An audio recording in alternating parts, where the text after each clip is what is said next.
This is Emerson College.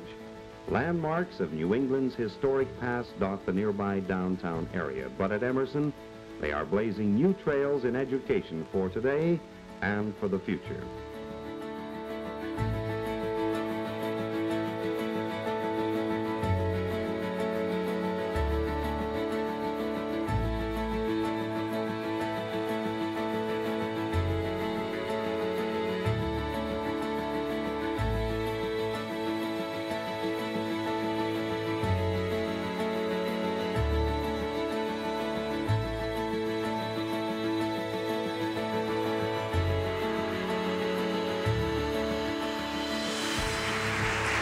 Thank you. Good evening and welcome to the first annual Emerson Emmy Awards. Tonight we will be honoring students from throughout the college who have put their hard work, time, and creativity into the productions.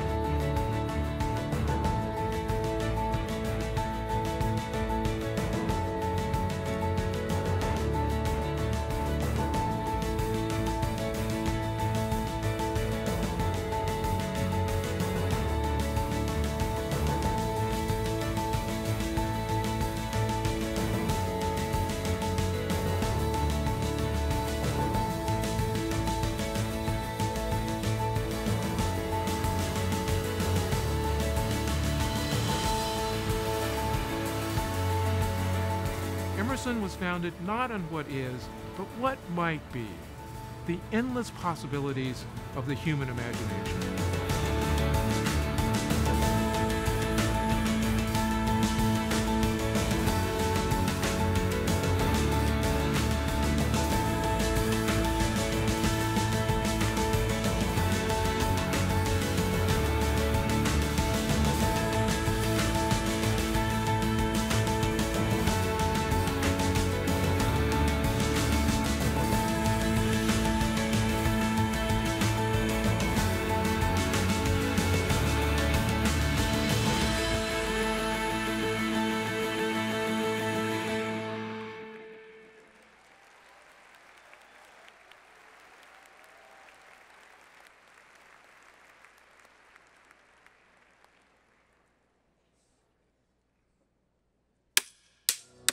I never get to do that. To my class of 2019. Congratulations. Congratulations. Congratulations, 2019. We done did it, and I'm so proud of you. We're done with college. We did it! And so, life after Emerson College, after Boston. Sad to be leaving, but I'm excited to go out in the world and use everything I've learned. It's been a long journey, but I feel like I'm ready to fly out. I could not have done my college journey without the amazing friendships that I made here at Emerson with people who I love so much, I can't even put it into words. For all the faculty at Emerson College, they've been super generous, super great, super knowledgeable. The women in my life who have been such an incredible example for me and taught me what it means to be a strong, kick-ass lady.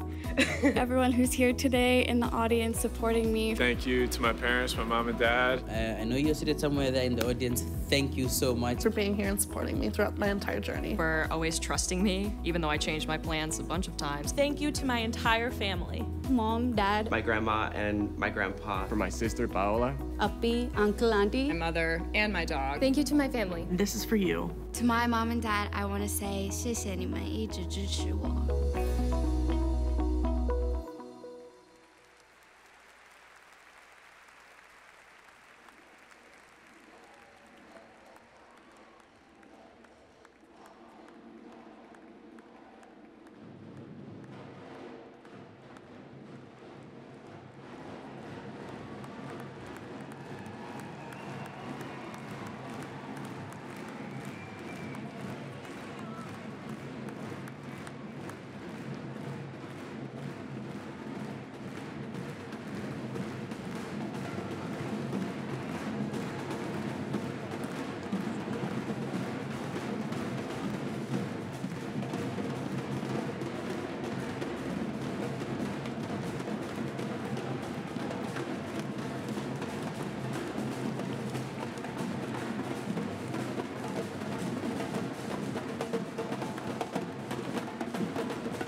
your hands in the air.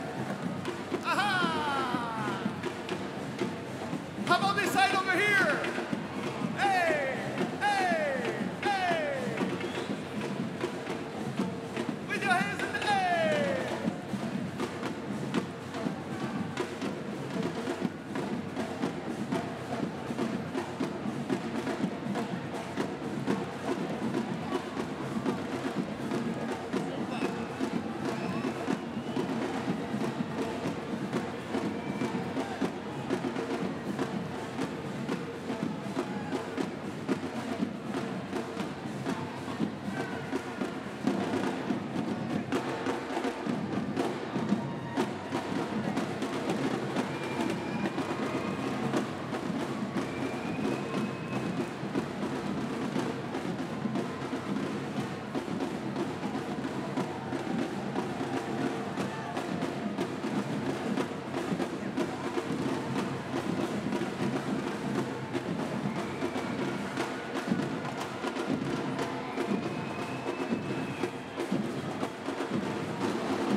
It is also a super special day too.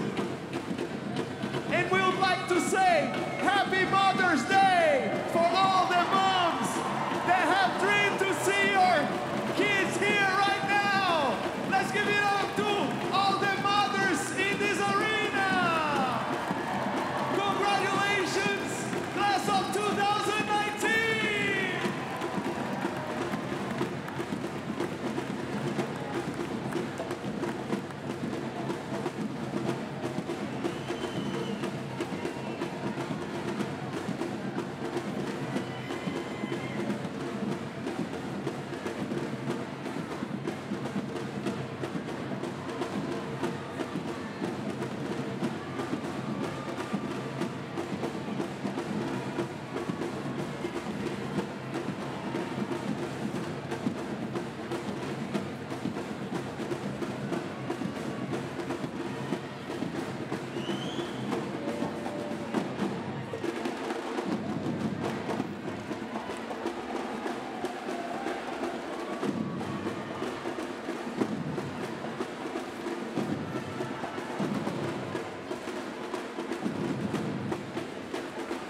Let's see this side over here. Let's put our hands together. Cha, cha, cha, cha, cha, cha, cha, cha, cha, cha. Hey, hey. How about this side over here? Cha, cha. Let's welcome class of 2019. Let's give them our love. They worked so hard for this. Cha, cha, cha.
is how we congratulate them.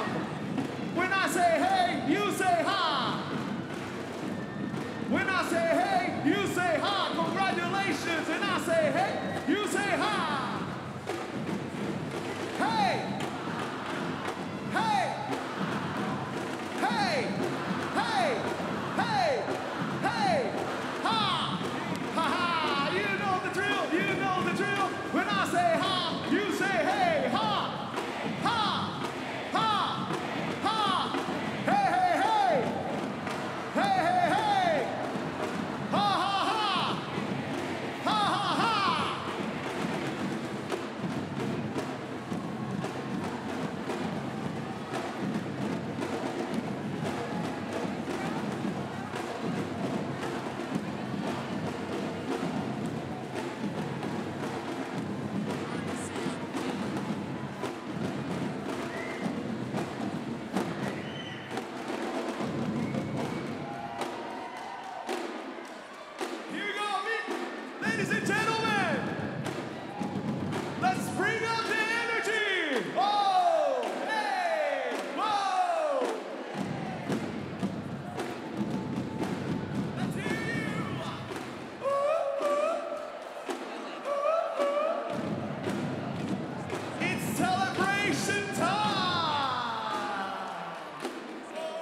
Good morning.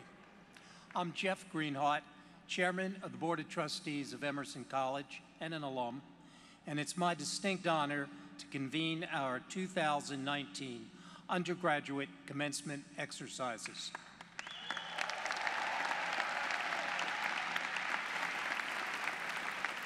On behalf of the Board of Trustees, I welcome all of you on this happy occasion and congratulate those of you who will soon receive a well-earned degree. Class of 2019, give yourself a round of applause for a job well done.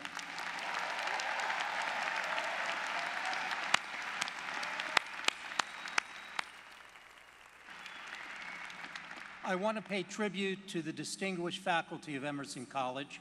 They're responsible for the outstanding education our students receive. Please join me in a round of applause for the faculty.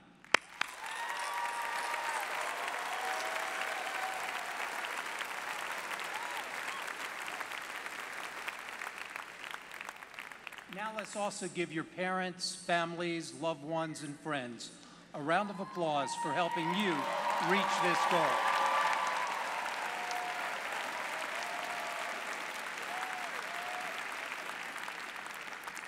Thank you. We begin with the invocation, and please remain standing. Please stand.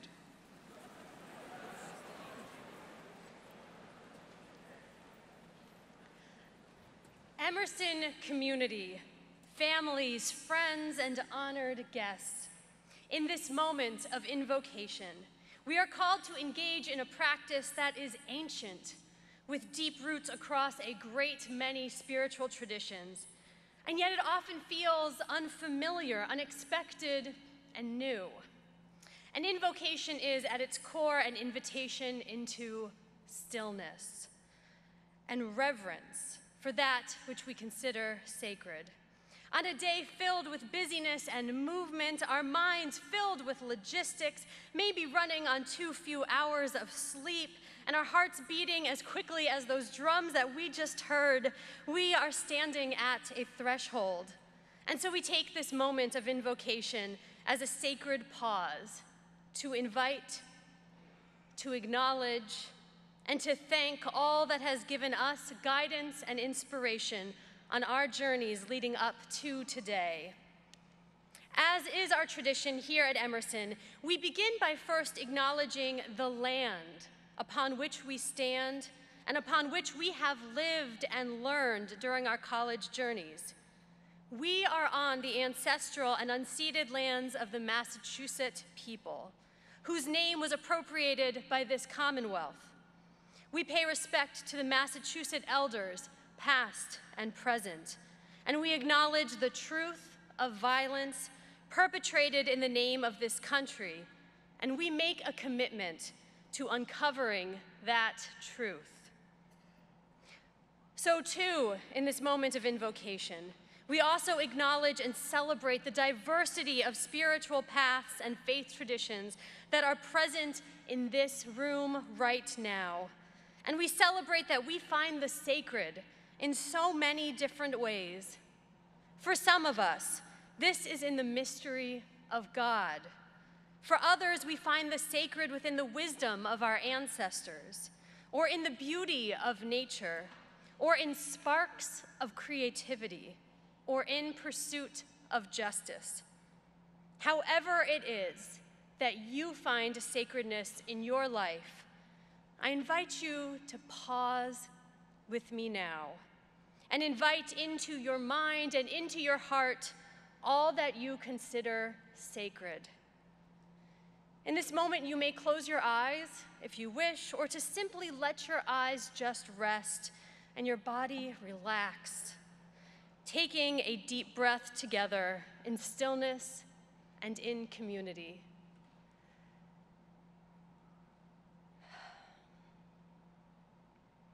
And let us pause together and invoke that which has inspired and guided us until this point. Holy mystery, known by many names, in this moment we invoke your presence, and yet we know that you are already right here. You are here, here in the feeling of love and connection that exists between classmates and mentors and family and friends. You are here, here in the sense of gratitude for all the work and accomplishments, the struggles and the uncertainties that we have faced. You are here, here in the courage to face the unknown journeys that await us. Yes, source of inspiration, holy presence, you are indeed already here in this place, blessing us with love, with gratitude, and with courage as we embark on this day of celebration. Amen.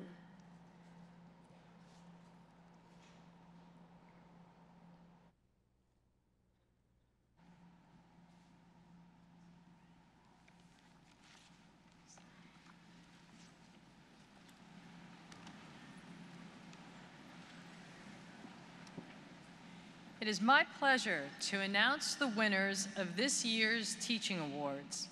I will ask that the winners please stand when I read their names.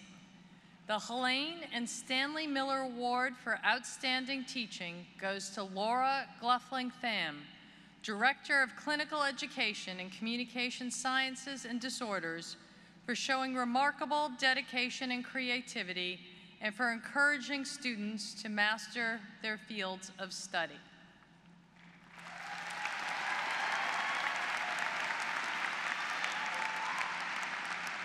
The Alumni Award for Teaching Innovation goes to Steve Himmer, Senior Lecturer in Writing, Literature, and Publishing, for engaging students in active learning in and out of the classroom and for fostering a stimulating and creative learning environment. Congratulations to both of you. To confer special status, I'll ask the following professors to please stand and be recognized. Jim Masak of the Department of Visual and Media Arts. Jean Stawartz of the Department of Visual and Media Arts. We also want to recognize 3 retiring faculty members who are not able to join us today. Pablo Medina of the Department of Writing, Literature, and Publishing. John Scoyles of the Department of Writing, Literature, and Publishing. And Michael Weiler of the Department of Communication Studies. Faculty are the heart of the Academy here at Emerson, and in Professors Masak, Stawartz, Medina, Scoyles, and Weiler, we have 5 towering presences. Their intellectual and creative energy have contributed immeasurably to our campus culture and to the larger academic and creative communities to which they and we belong. Their expert knowledge, their pedagogical skill, their deep compassion, and their unwavering dedication that they have all brought to their work with their students and with their colleagues stand as models for what a life of excellence looks like in the Academy. This morning, it is my privilege to share with you that on the occasion of the retirement of these distinguished faculty members, the college's Board of Trustees has voted to confer on them the status of Professor Emerita and Emeritus. They will now step back from their day-to-day involvement in the work of Emerson College, but I want to say that I hope they will not go too far. We will continue to need their wisdom and counsel, even as we will continue to seek their good company and fine conversation. You are now, as you have always been, an integral part of our community, and it is our good fortune to have you as our colleagues and our friends. Please join me in congratulating Professors Masak and Stawartz on their retirement.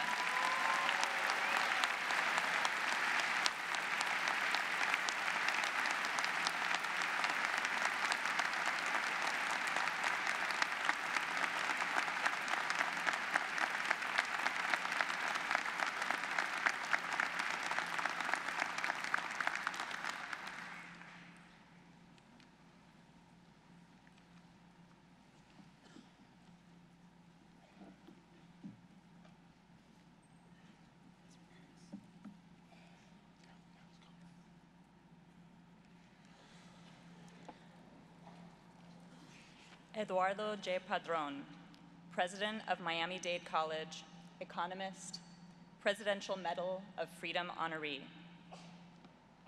A U.S. American by choice, you arrived in the United States as a teenage refugee in 1961.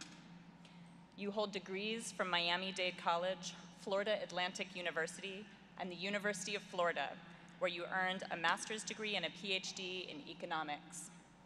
Since 1995, you have served as president of Miami-Dade College, leading the largest degree-granting institution of higher education in the United States. MDC enrolls and graduates more historically underrepresented students than any other institution in the United States, including the largest numbers of Latinxers and African Americans. Under your leadership, MDC is recognized nationally for an enduring commitment to its urban community, advocacy for social and economic change, and as a trailblazer and innovator for student access and success initiatives.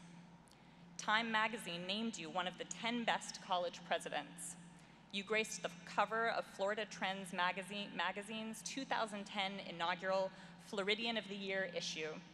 And in 2011, the Washington Post named you one of the 8 most influential college presidents in the United States.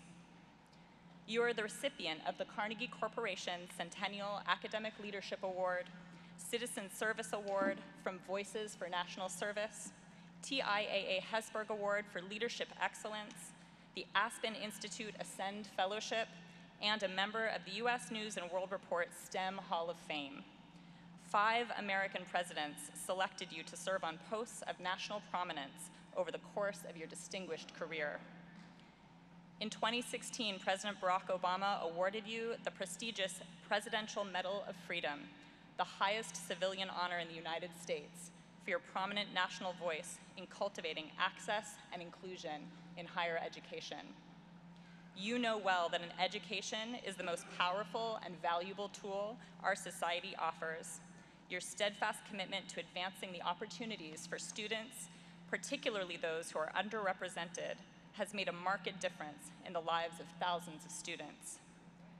In recognition of his contributions and unparalleled dedication to this most worthy cause, President Pelton, it is my honor to present Eduardo Jay Padron as a candidate for an Honorary Doctor of Humane Letters degree at Emerson College.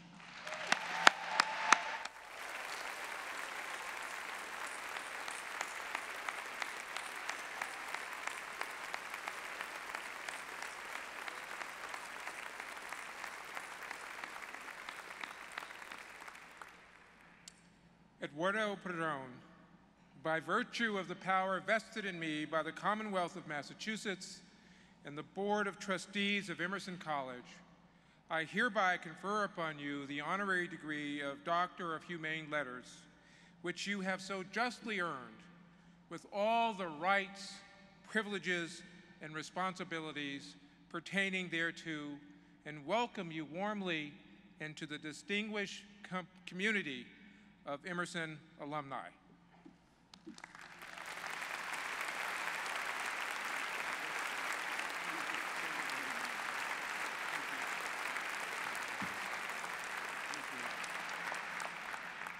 Mr. President, trustees, academic leaders, faculty, graduates, ladies and gentlemen, I feel extremely privileged to receive the honorary doctorate in human letters from this great institution and its most distinguished president, Dr. Lee Pelton.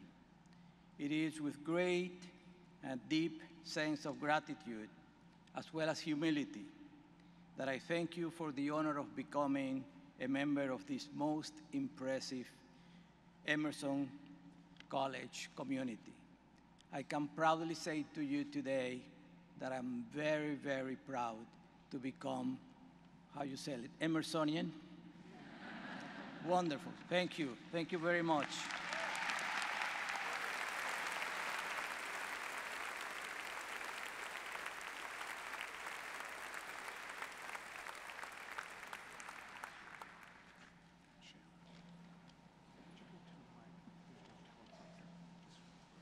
Nell Irvin Painter, award-winning historian, public intellectual, Renaissance woman. Your impulse to ask challenging questions and your incisive mind led author Ta-Nehisi Coates to write of you, "I found her to be one of the sharpest people I'd ever engaged." Your first 7 books, alongside numerous articles, reviews, and essays, take readers through the history of African Americans and the South, illuminating chapters of the American story too often in the shadows, and, in the words of essayist Gerald Early in reviewing Sojourner Truth, peeling away the myths and legends that surround our history. In the history of white people, you chronicle the evolution of what is one of the most deeply ingrained and pernicious myths of our nation, the existence of race, whiteness in particular, as a biologically based, consistently defined proxy for personhood. Your scholarship has earned you acclaim from multiple quarters.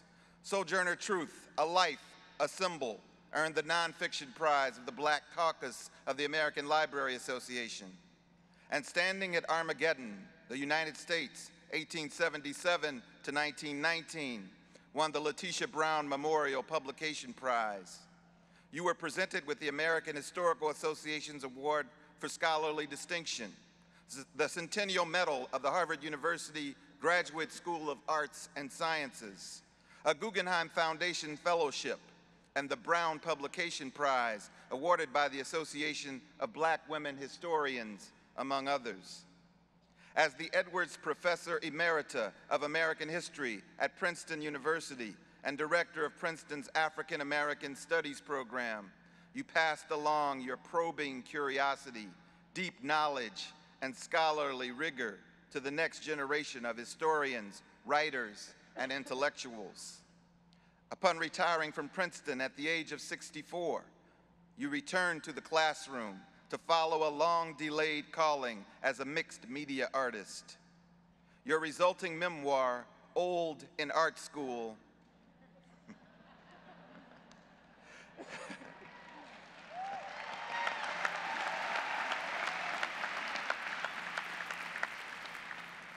brings what the Los Angeles Times calls your fierce intelligence to questions not just of age, but also race and what it means to be an artist.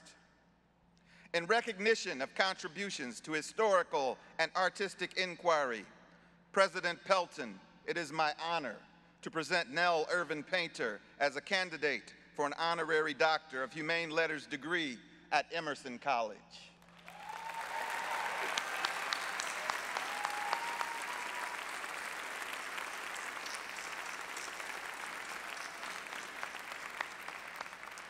Nell Irvin Painter, by virtue of the power vested in me by the Commonwealth of Massachusetts and the Board of Trustees, I hereby confer upon you the honorary degree of Doctor of Humane Letters, which you have so justly earned, with all the rights, privileges, and responsibilities pertaining thereto, and welcome you warmly into the distinguished community of Emerson alumni.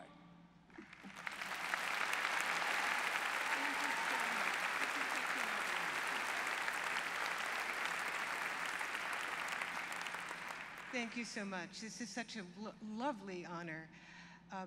I just want to say a few words to those of you who are graduating, those of you who are going out into this world of ours that is so divided and sometimes cruel.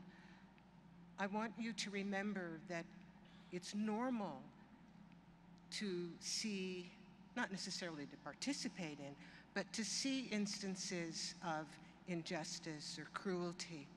But I want to exhort you not to be a bystander, but to be a citizen, to take part in correcting injustices, even on the everyday level. As the Black Panther Party said,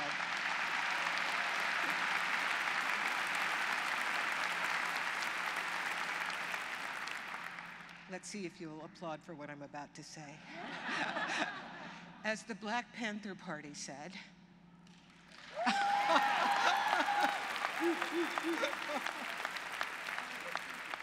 If you're not part of the solution, you're part of the problem.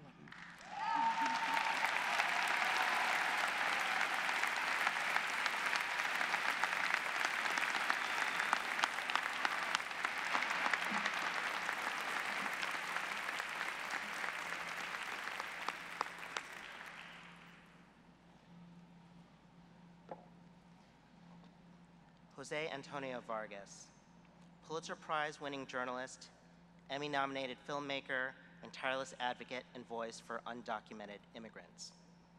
When you were 12, you came to America from the Philippines.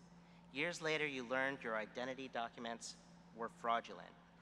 That discovery formed the basis of much of your writing and became the motivation behind your advocacy as an adult. As a high school senior, you showed bravery to come out as a gay man. In 2011, you showed unimaginable bravery to come out as an undocumented immigrant. You have written about your life as an undocumented immigrant for the New York Times Magazine and a cover story in Time Magazine. You pushed media outlets to use the term undocumented for immigrants instead of illegal, which the Associated Press adopted in 2013. Your autobiographical film, Documented, received a 2015 NAACP Image Award nomination for Outstanding Documentary.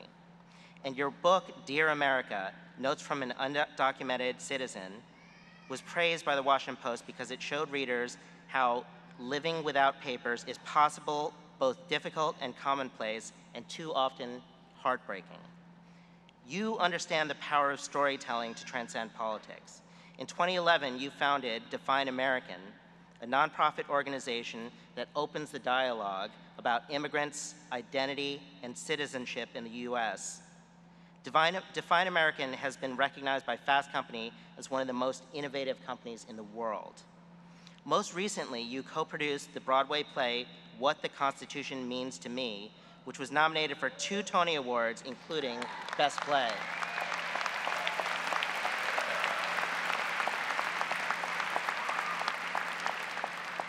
You began your career at the Washington Post, where you're part of the team that covered the 2007 shootings at Virginia Tech, earning you a Pulitzer Prize for breaking news reporting. You also covered the HIV epidemic in Washington, D.C., which led you to write and co-produce the documentary, The Other City. You are highly respected by your community.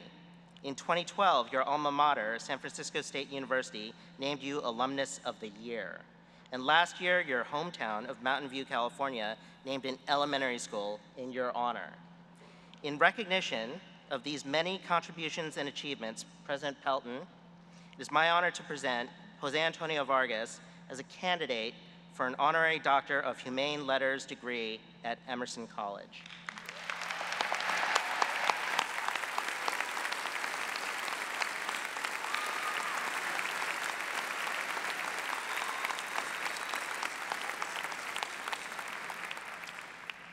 Jose Antonio Vargas, by the virtue of power vested in me by the Commonwealth of Massachusetts and the Board of Trustees of Emerson College, I hereby confer upon you the honorary degree of Doctor of Humane Letters, which you have so justly earned, with all the rights, privileges, and responsibilities pertaining thereto, and welcome you warmly into the distinguished community of Emerson alumni.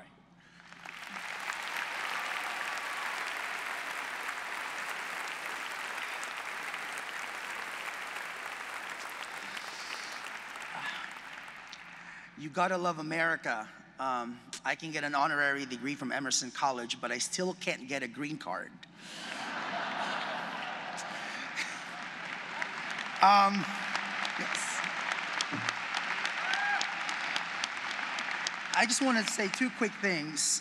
When you honor me, what you're really doing is you're honoring undocumented students and their immigrant families all across this country.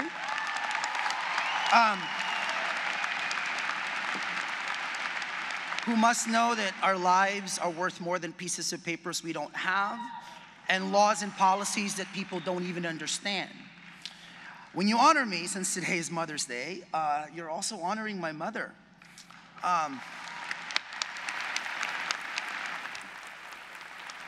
who I'm sure when she put me on that plane, 26 years ago, I'm not sure she ever imagined this. I am so thankful for her sacrifice, and I hope that all of you, all of the graduates, hope you know the sacrifices that it took for our parents and for our grandparents to get to where we are. Thank you for having me here.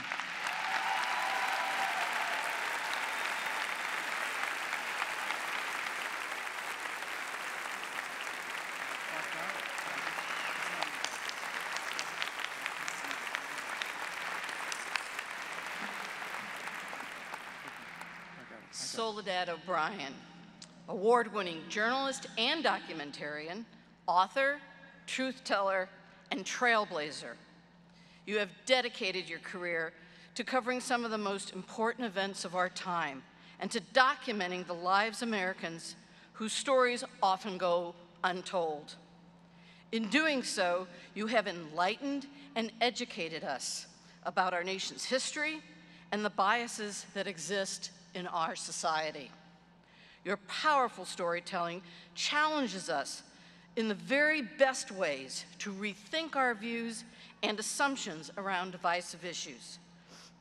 Growing up on Long Island, New York, the daughter of immigrant parents from Australia and Cuba, you learned how to use your voice thoughtfully and to take a stand where no one else would. Your internship advisor and Emerson professor, Luann Reeb, recalls how, at a very young age, you always, quote, knew which stories mattered.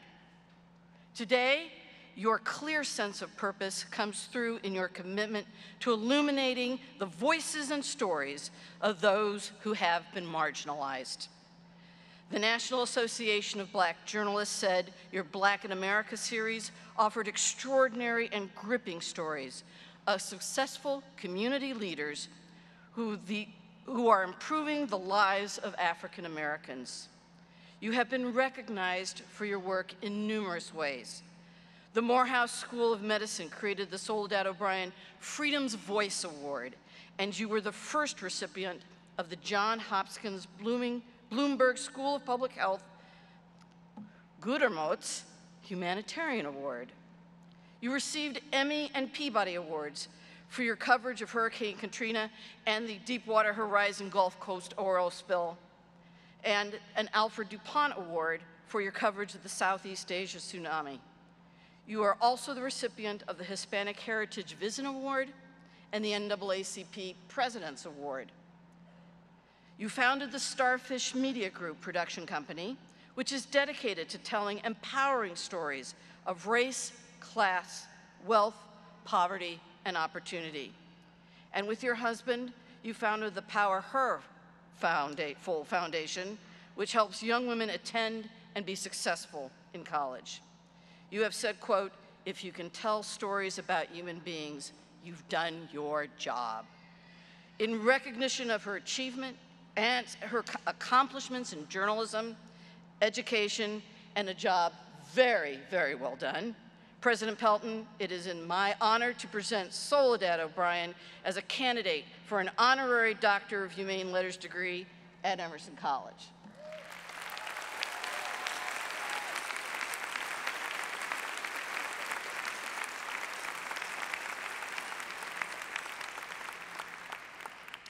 Soledad O'Brien, by the virtue of the power invested in me by the Commonwealth of Massachusetts and the Board of Trustees of Emerson College, I hereby confer upon you the honorary degree of Doctor of Humane Letters, which you have so justly earned, with all the rights, privileges, and responsibilities pertaining thereto, and welcome you warmly into the distinguished company of Emerson alumni, and I invite you to deliver this morning's commencement address.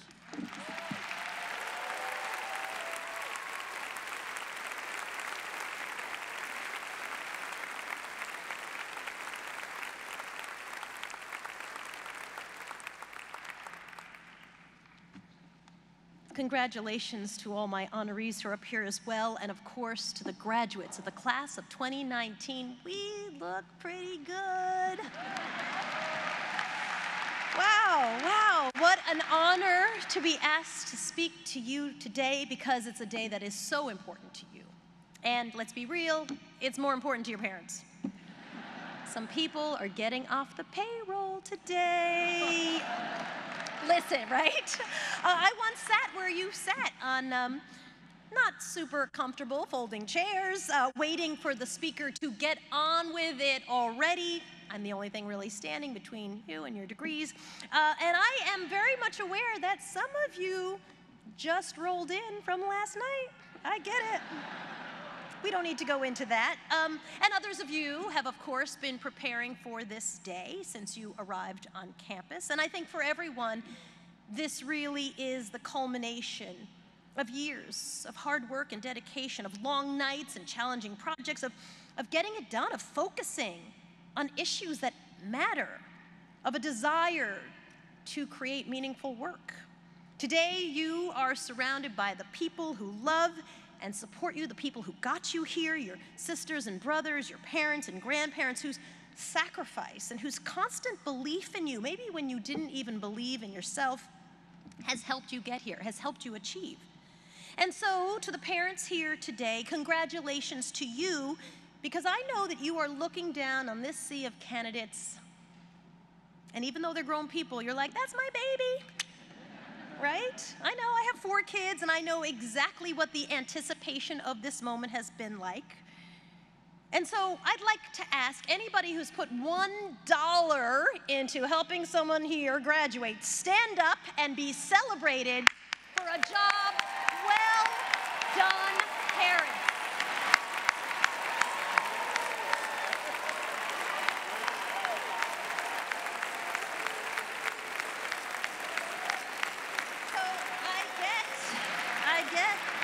It is emotional. Your baby is about to fly out into the real world. Well, let me lay some of your fears to rest. They are not really leaving, and I don't mean that metaphorically, like they're not leaving.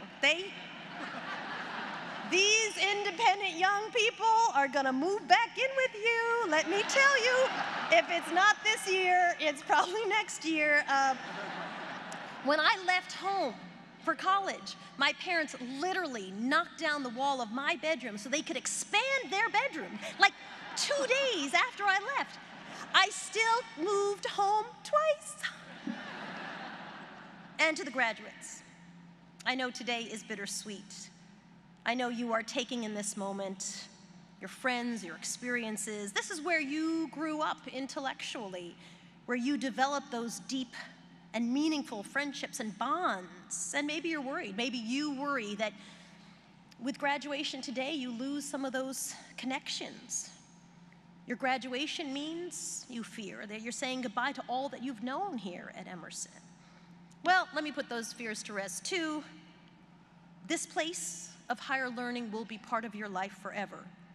The Alumni Association is small but mighty, and they will track you down and ask you for money for the rest of your lives. You're laughing like I'm joking. I'm not joking.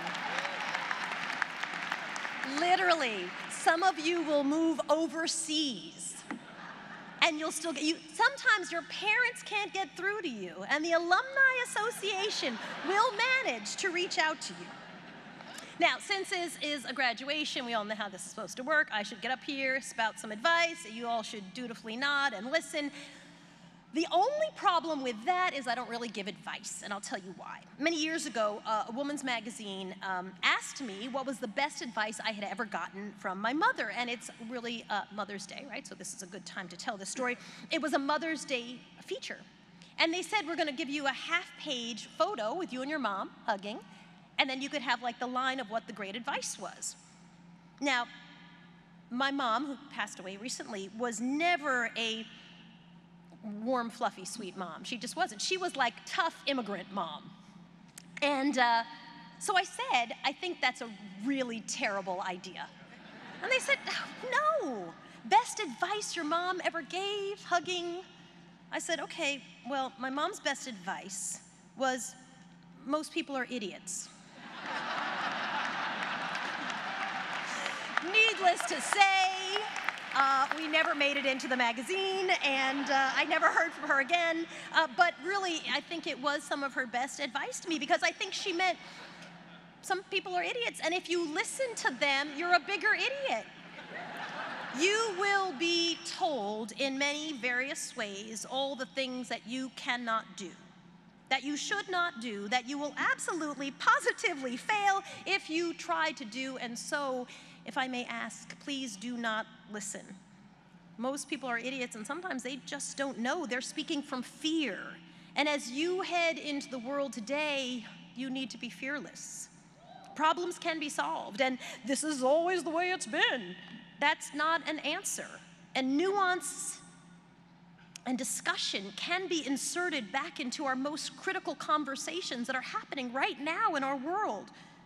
My parents were role models in not listening. They spent much of their lives ignoring people's bad advice. They're immigrants, as was mentioned. They came to America to pursue their education. My mom, black and Cuban, my dad, white and Australian. And they came to the United States at exactly the moment when interracial relations were tense and hostile, the late 1950s. And they met because they both attended daily mass. My dad had a car. I should mention, any Catholics here, you know the whole entire point of the story, you should go to mass. That's how these stories generally go. My dad had a car, so he would drive to church, but my mom didn't, and so she would walk. And my dad would basically hit on my mom. There's no way to clean that up. He would pull over his car, wind down the window. Young people, there was a time we didn't have power windows. And he'd ask her if she wanted a ride, and she'd say, no, thank you, because you don't take a ride from someone you don't know well, apparently, even to church. And day after day, every single day, he would ask her if she wanted a ride, and she'd say, no, thank you. And then one day she said yes, and they made a date to go on a date. But because it was Baltimore, Maryland in 1958, every restaurant they went to, yay, Baltimore, every restaurant they went to wouldn't serve them together. They'd say to my dad, you can come in. They'd say to my mom, you cannot come in, and you certainly cannot come in and sit together. And so after being turned away from restaurant after restaurant after restaurant, my mother brought my father back to her apartment and whipped him up an amazing meal, fabulous Cuban cook. And the entire point of her story was not, when she would share it with me and my 3 sisters, and sometimes my 2 brothers too, wasn't about injustice or about discrimination or about just unfair policies. It was, girls, if you could cook, you can get a man. Never forget that. So I can't cook, but I like to say I can't make it, but I can make it happen. That's just as good. When my parents got married at the end of 1958, interracial marriage was illegal in Maryland and in 16 other states, so they drove to Washington, D.C., and they got hitched, and then they drove back and lived illegally as a married couple in Baltimore.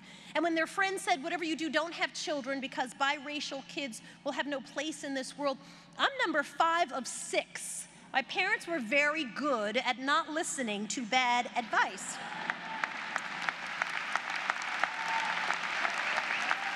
But they knew that they were on the right side of history, and they were willing to let everybody else catch up. In fact, by 1967, which was the year my little brother was born, that year was the very year the Supreme Court would overturn the ban on interracial marriage. My parents had 6 kids. Their illegal marriage was now legal. My mother used to say, if you wait for people to get with what you're doing, you might be waiting a long time. And I'd asked my mom, so what was it like in the early 1960s? My 2 older sisters were born in Baltimore, and she said, you know, people would spit on us as we walked. That's what I said, what? And I said, oh my God, what did you do? And she said, she used to call me Lovey, and she said, I think the things that really framed for me how I thought about journalism. She said, Lovey, we knew America was better than that. And by that, she was also opting in to make the kind of changes that needed to be made. That it wasn't, so we're gonna stand back and let other people, we are going to opt in. And for me, understanding the need to be part of that solution and that change and that making things better, that's what made me wanna tell stories. When I sat where you sat, I wanted to know all the details. Will I have a career? Will I have a good job? Will I be passionate about that career? Will I be successful? Will I make money? Yes, yes, yes. But those are, I think, kind of the wrong questions. A better question, I think, that will lead you to a great career and great passion and great success is, what can I contribute? Because I truly believe that's what actually matters. And not everybody can say that their education has prepared them for making contributions, but you can. So I don't think you really need advice, except for don't listen to stupid advice. But do seek out others' stories and really try to hear them. I think the media at times is not the best translator of others' stories, and you can change that. Try to hear people, especially in this environment where we live in our information bubbles. Try to really listen. I've tried to make a career out of that, and it has been rewarding because I think when you really listen, then in turn, you can have an impact. And remember, as you calculate student loan debt and maybe even starter home debt, your real debt as a human being is to other human beings. And you are better prepared than others to repay that debt.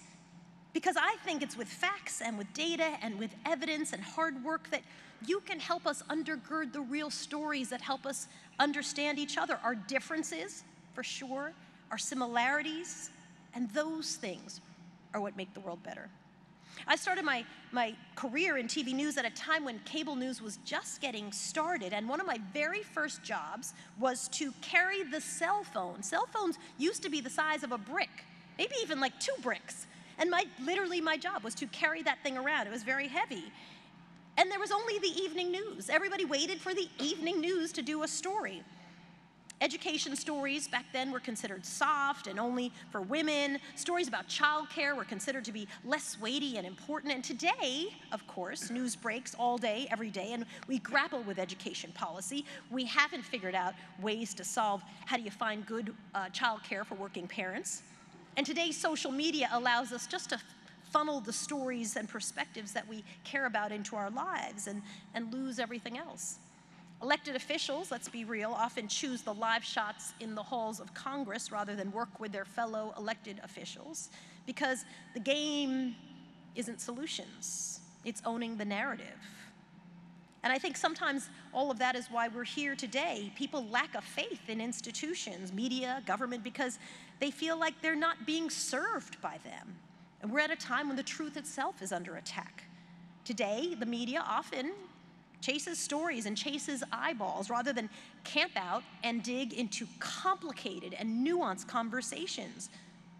This has to change, and people in this room are in position to change it. And every day we shout at each other, conservatives believe this, liberals believe this, but it has been my experience that regardless of someone's political beliefs under their very firmly held positions, people want the same things. They really do. They want better and safer communities. They want schools that serve their kids. They want opportunities for good jobs, and they want a chance to be heard. Those things and those needs are everywhere, among everyone.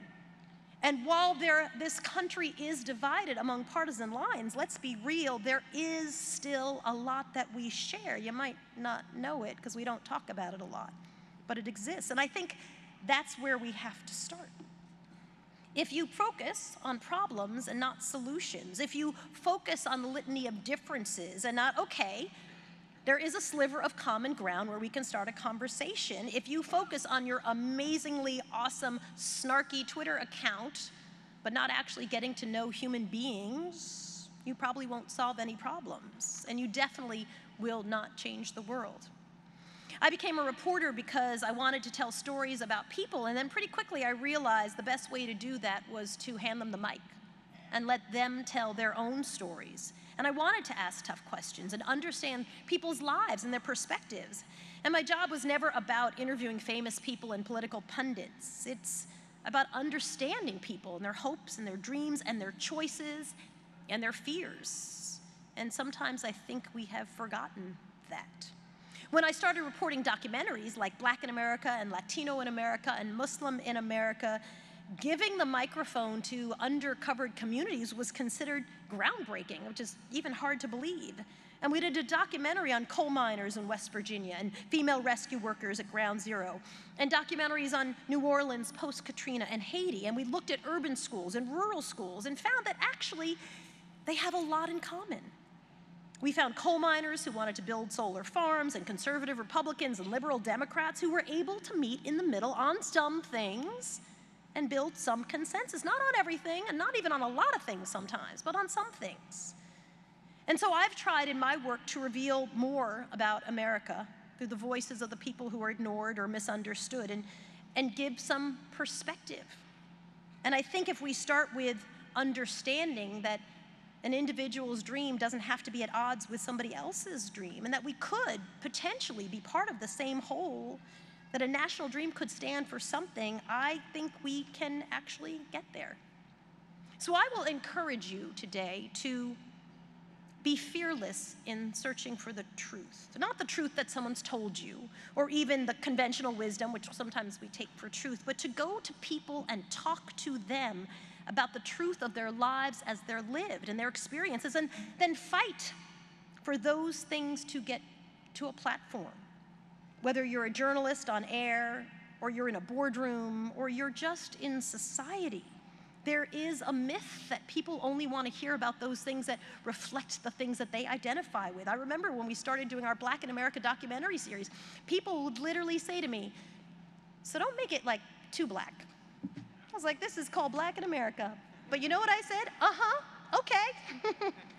It would go on to become one of the top-rated series. Why? Because it told stories of people. And our documentary about the women of Ground Zero looked at women who'd been left out of the narrative of rescue workers, just told a different story, and it won, which is important in the ratings war, because it just told a different story. You have the power to change what we see. News can serve people. It doesn't have to be talking heads screaming at each other. It actually could be people who dig into the reality and facts and data and undergirding a narrative about our stories. And that's not just for journalism students, that's for all of us. We can demand more. It really matters. The best thing about my job, and this will be the best thing about your careers, using your research, your work, your exploration, you can make the world better. Asking the difficult questions, the challenging questions, standing up for the truth, and inserting facts back into our national discourse. And it's not enough to just do the work. You actually have to make sure you share the work and make sure those narratives reach a broader audience. Don't forget that ultimately you serve people, and they deserve your best. They deserve to be heard by you. You have a tremendous opportunity. And my best and most important stories have always come from people whose names you'll never know and never remember, because they're stories of the American dream. And regardless of the next step that you're taking, you can work to understand people where they are. You have succeeded in learning how to learn, but I think to make a life, not just a living, requires learning what it really means to be responsible to other people. And if you're cynical and snarky, and I get that 2019, that's kind of what it's all about. I think that's a laziness. I think it's much harder to be thoughtful and kind and compassionate and take those moments every single day to stand up for someone, whether they look like you or they don't look like you, and to try to really work for solutions. It's hard. It is hard. What will make you good at your jobs will be showing up and doing the work, and what will make you great at your jobs will to be doing all those things you will never get credit for and you'll never get paid for. To infuse every single day with humanity and authenticity and honesty and fearlessness and compassion, those things that we sometimes seem not to celebrate in people, but trust me, that is what makes people great. Now, generally speaking, I hate when speakers throw out quotes like, "It was the great Teddy Roosevelt who once said," but there's one quote that is worth learning, memorizing, and I'm gonna share it with you. And it comes from Dante, so you know it's hardcore. Dante, he didn't play. And he said this: "The hottest places in hell are reserved for, Dante, the hottest places in hell are reserved for those who in times of great moral crisis maintain their neutrality, right? There is nothing worse than doing nothing and saying nothing when your voice is needed. And as you head out into the world, to jobs and new experiences and more education, never ever forget that your purpose is to serve. We're counting on you, no pressure. Congratulations, the class of 2019.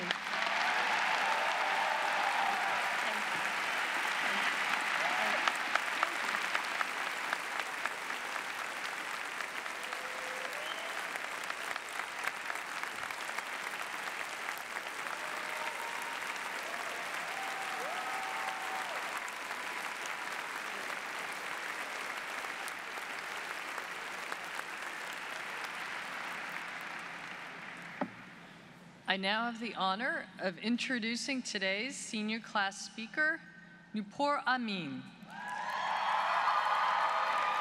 Nupur is originally from Ahmedabad, India, and came to Emerson as a communication studies major. She graduates today with a concentration in dispute resolution and negotiation and a minor in leadership and management. During her time at Emerson, Nupur has served as a senior resident assistant, peer mentor, and student ambassador.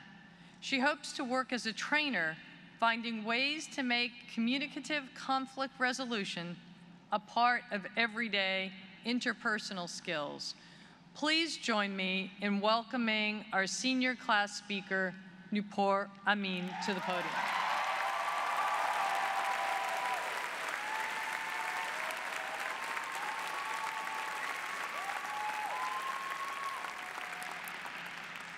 Welcome to the Emerson faculty, administration, and President Pelton, to the Board of Trustees, honored guest, friends, and family, and welcome to you, Emerson class of 2019.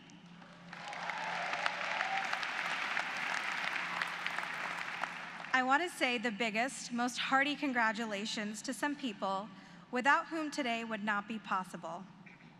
To every mom and mother figure who cried each time we left home after another break, whether those were sad or happy tears, we'll just never know. To every dad and father figure who has tried so hard to remember the names of all our friends, but has found 4 years to just not be enough time. To every sibling and family member who offered care, and to the ones who couldn't care less. To every friend who has wiggled their way into the title of family. To every dear significant other, and to others who are not so significant. Congratulations. We know today is just as close to your hearts as it is to ours. Thank you for being there every step of the way. We wouldn't be who we are without you all. I want to take a moment to say a special thank you to a few very important people. First, to my parents. Mom and Dad, you have given me the world, and everything I am is because of you. You have raised me to be powerful and fearless, and I am thankful for it every day. To my partner and friends, thank you for always being wonderfully kind and supportive and helping me create a home away from home. Finally, thank you to all faculty who have mentored, supported, and furthered our work. And I have to say, Israel Abrilkas, thank you. Thank you for being my guiding light and introducing me to the work that makes my heart beat every day. Let's give a huge round of applause to all our lifelines.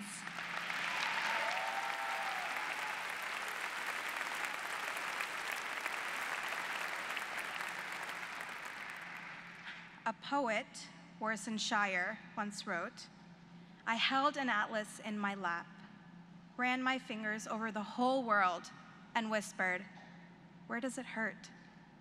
It answered, 'Everywhere, everywhere, everywhere.'" I know the world we're about to step out into is hurting in so many ways, but I know even more so that if there is a group of individuals capable of healing those wounds, it is the one sitting before me. We've seen it time and time again. We saw it when we took to the streets to march for Black lives, to march for women, to march for Flint, for trans acceptance, for immigrants, for Muslims, for equal pay. We saw it when we took Emerson by storm, demanding that we do better for our community over and over until we were heard, because we know how important it is for us to speak up for each other, to help heal each other, and help ignite each other's passions. Whether we speak our loudest truths from atop a stage, from behind a camera, through our pens, or from a podium, whether we speak them as performers, speech pathologists, playwrights, or stage managers, speech writers, news anchors, cinematographers, or advocates, we are working to tell the stories that have for so long been spoken in whispers. We are charging into the world, saying pause, watch, listen. Let our work show you that there is space in the world not just for the stories of the conventionally beautiful, of the educated, of the rich, the able-bodied, the cisgender, the white, the powerful, the Gryffindors. Let our work show you that there is space in the world for the stories of people of color, of immigrants, of every gender and every sexuality, of every economic background. Let our work show you why none of these is more or less than the other. We've learned by now that the world is quite eager to dictate our agenda if we let it. Now the world will learn that as Emersonians, we do not shrink ourselves for someone else's comfort. We choose not to exist in spaces that don't make room for everyone. We choose to challenge social constructs, pop culture, institutions, even governments, instead of letting them decide the way we think and engage. Despite knowing the struggles that will come and the patience it will take, when there has been hurt around us, Emersonians have always stood up. May we continue to stand up for our truths. May we speak with fearless conviction. May we reclaim the spaces that we know belong to us. May we stride through the world, always equipped with Band-Aids, chocolate, and resilience, ready to tend to every wound, no matter how slight or deep. So the next time someone holds an atlas in their lap, it doesn't feel quite so heavy. Wherever we stand, may we be the light of that place, and may we never, ever again be within 50 yards of a Super Bowl parade.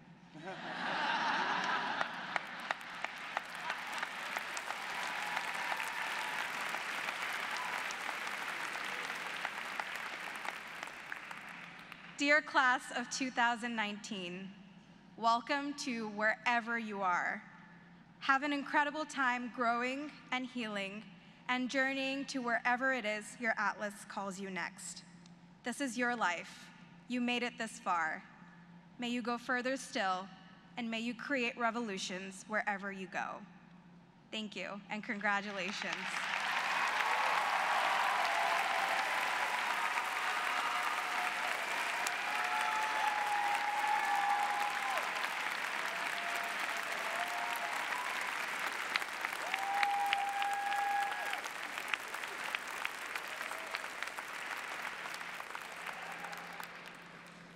The Dean's Award is given each year to a graduating senior who has demonstrated outstanding commitment to the Emerson community.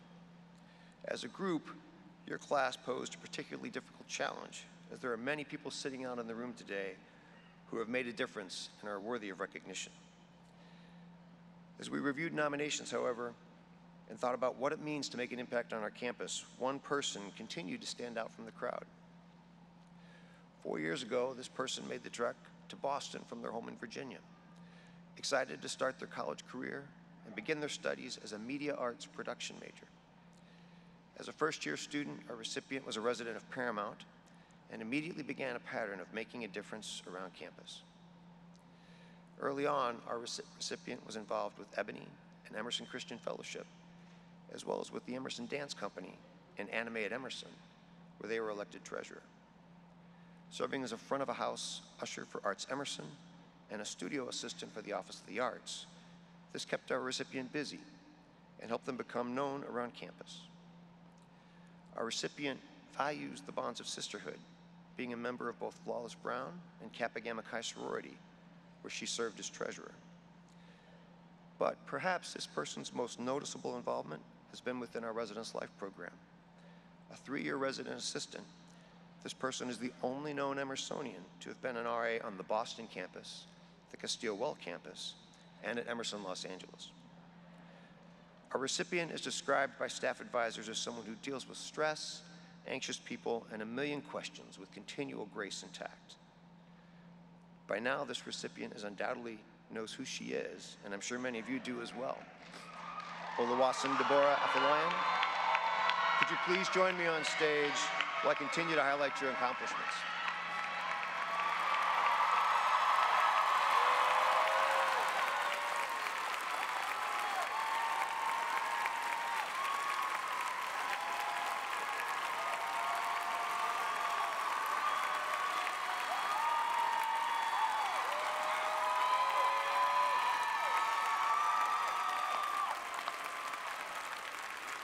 To say Deborah is kind is an understatement. One of our Residence Life supervisors described her as the most caring, dedicated, and thoughtful individual they have ever supervised. On campus, Deborah has developed a reputation as someone you can always count on. One staff member said, she might not be the flashiest of people, but she's certainly among the hardest working. She has a natural hustle about her. She's always moving and always looking to help. Her attitude is always positive, and she has demonstrated over and over again her commitment to the college and her fellow students. Deborah has definitely made an impact on Emerson and will undoubtedly continue to make the world a better place. And I'm confident that the kindness and spirit you have shared with Emerson will continue to serve you and those around you. So for your passion, spirit, and undeterred commitment to make a difference in the lives of everyone here, it's my pleasure to present you with the 2019 Dean's Award.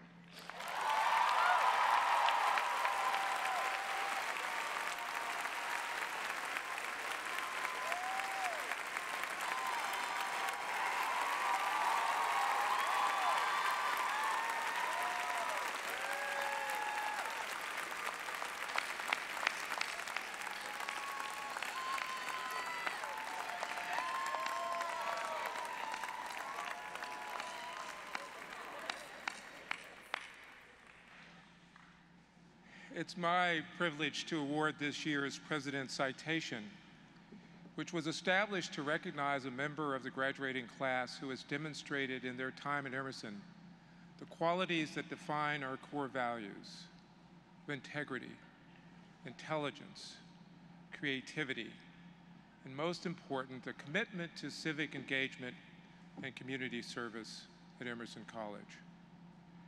Our President's Awardee exemplifies all of these qualities, and throughout his years at Emerson, he continuously demonstrated an intellectual curiosity and a commitment to excellence and achievement. He is a self-starter and created his own major that combines film editing and journalism as part of an individually designed interdisciplinary program. As an inspiring, effective, and innovative leader, he has demonstrated a compassion, a commitment to service, and an idealism firmly grounded in practicality, whether working behind the scenes or in a leadership role. He has been a significant member of many student organizations and activities, such as the Evvies, Emerson Productions, Emerson Independent Video, and the Emerson Channel, where he was associate producer of Good Morning Emerson. He was an RA this year, and he's worked in the campus center and served alongside trustees and senior leaders as a student representative on the search committee for the Vice President for Administration and Finance. You might know him best, however, for his role in Emerson's Student Government Association as treasurer As treasurer, this student oversaw SGA's $1 million budget and streamlined processes for all student organizations. He has used his leadership positions on campus to advocate for students and to shed light on critical, if not complex, issues. Ian, come over here.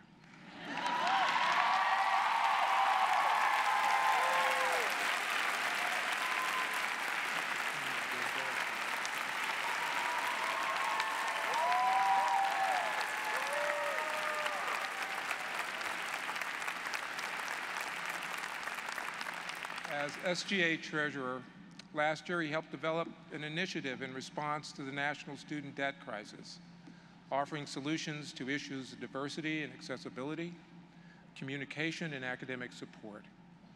And this year he created and produced a podcast series to document and provide a platform for the stories of students who have raised our collective awareness about student diversity, about equity and inclusion at Emerson.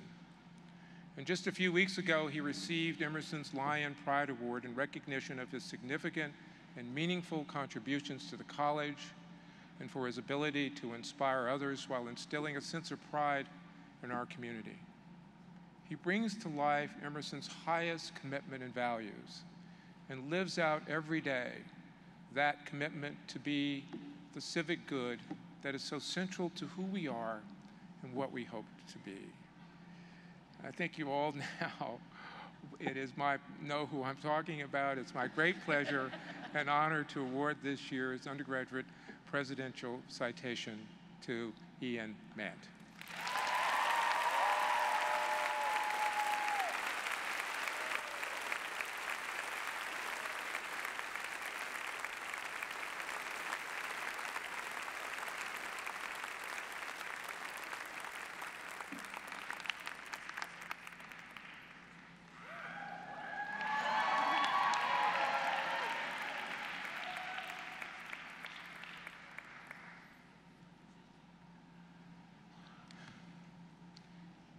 Each year, a graduate student is recognized by the president for attaining the highest level of academic and creative achievement among their peers. This year's recipient is Melissa Tang from Civic Media Art and Practice program. Melissa, please.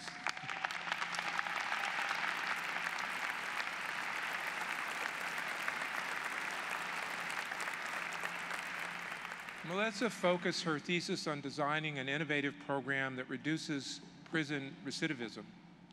In partnership with the Massachusetts Department of Corrections, Melissa's thesis resulted in a virtual reality-based recovery program for those who are incarcerated or recently released.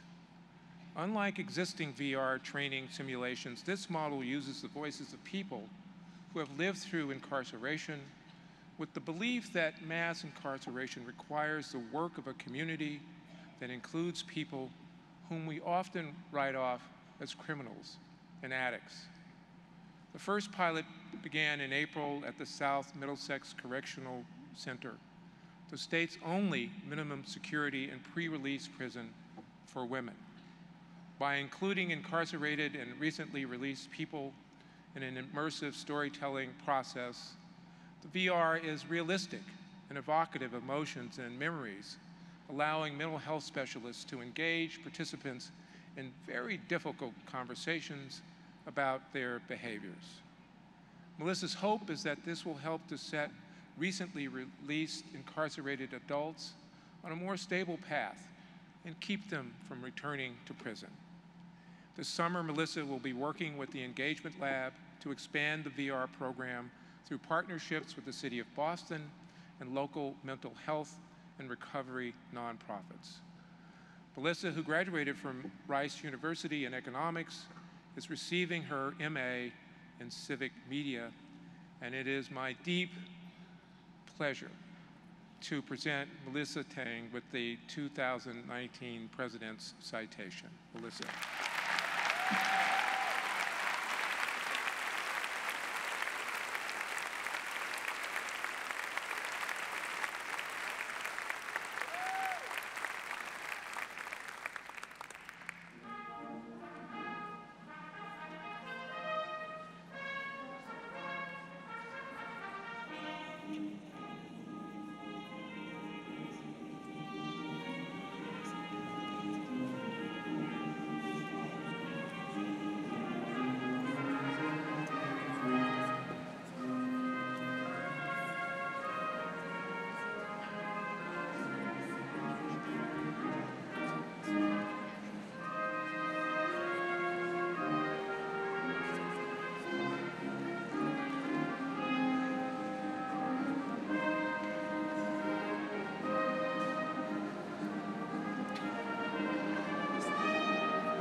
Will the master's degree candidates please rise?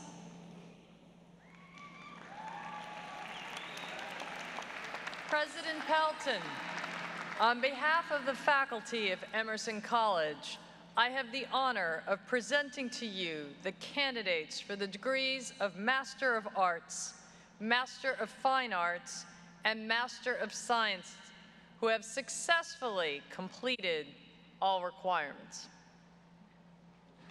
By virtue of the power vested in me by the Commonwealth of Massachusetts and the Board of Trustees of Emerson College, I hereby confer upon you the appropriate master's degrees which you have so justly earned, with all the rights, privileges, and responsibilities pertaining thereto, and I welcome you into the society of learned people and warmly into the distinguished company of Emerson alumni.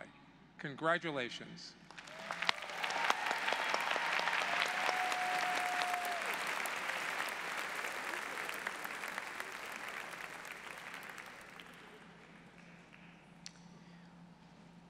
You may be seated. Will the candidates for the baccalaureate degree please rise?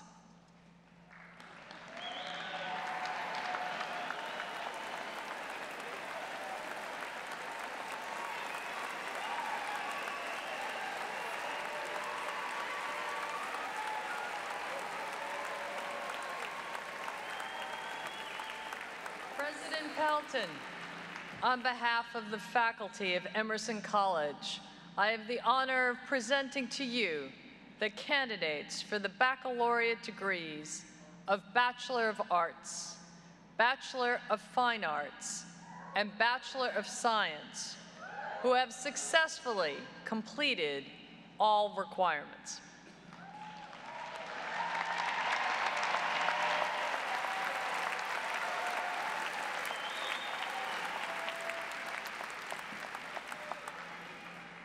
I don't know. Have. All right. Members of the class of 2019, by virtue of the power vested in me by the Commonwealth of Massachusetts and the Board of Trustees, I hereby confer upon you the appropriate baccalaureate degrees which you have so justly earned, with all the rights, the privileges, and responsibilities pertaining thereto, and I welcome you into the society of learned people and warmly into the distinguished community of Emerson alumni, and we will find you wherever you are.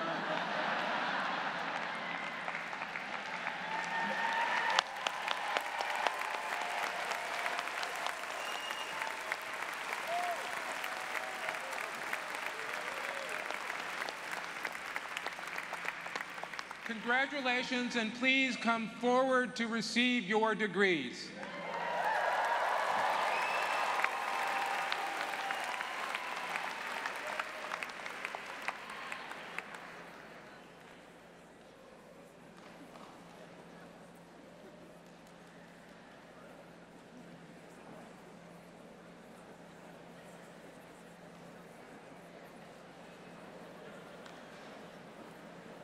Where are my valedictorians, do you know? Awesome, thank you, sweetie.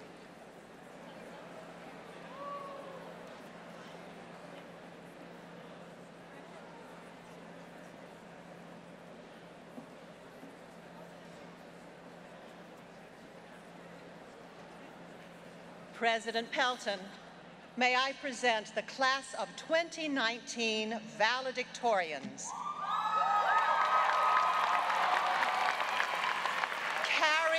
Carmela Cullen, summa cum laude. Vendi Pavik, summa cum laude. President Pelton, may I present the honors program bachelor's degree recipients from the School of the Arts, Department of Performing Arts, Jordana Lynn Brody, cum laude.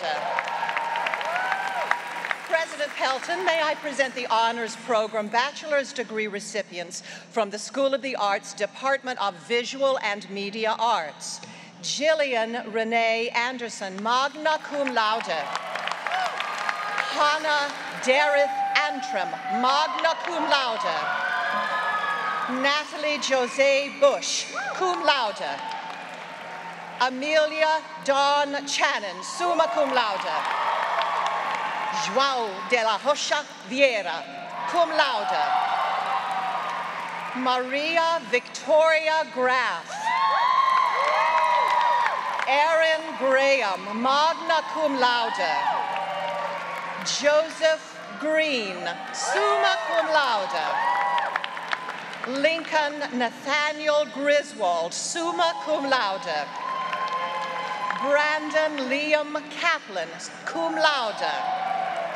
Benjamin Scott Kernis. Austin Tanner Litt. Isabel Liu.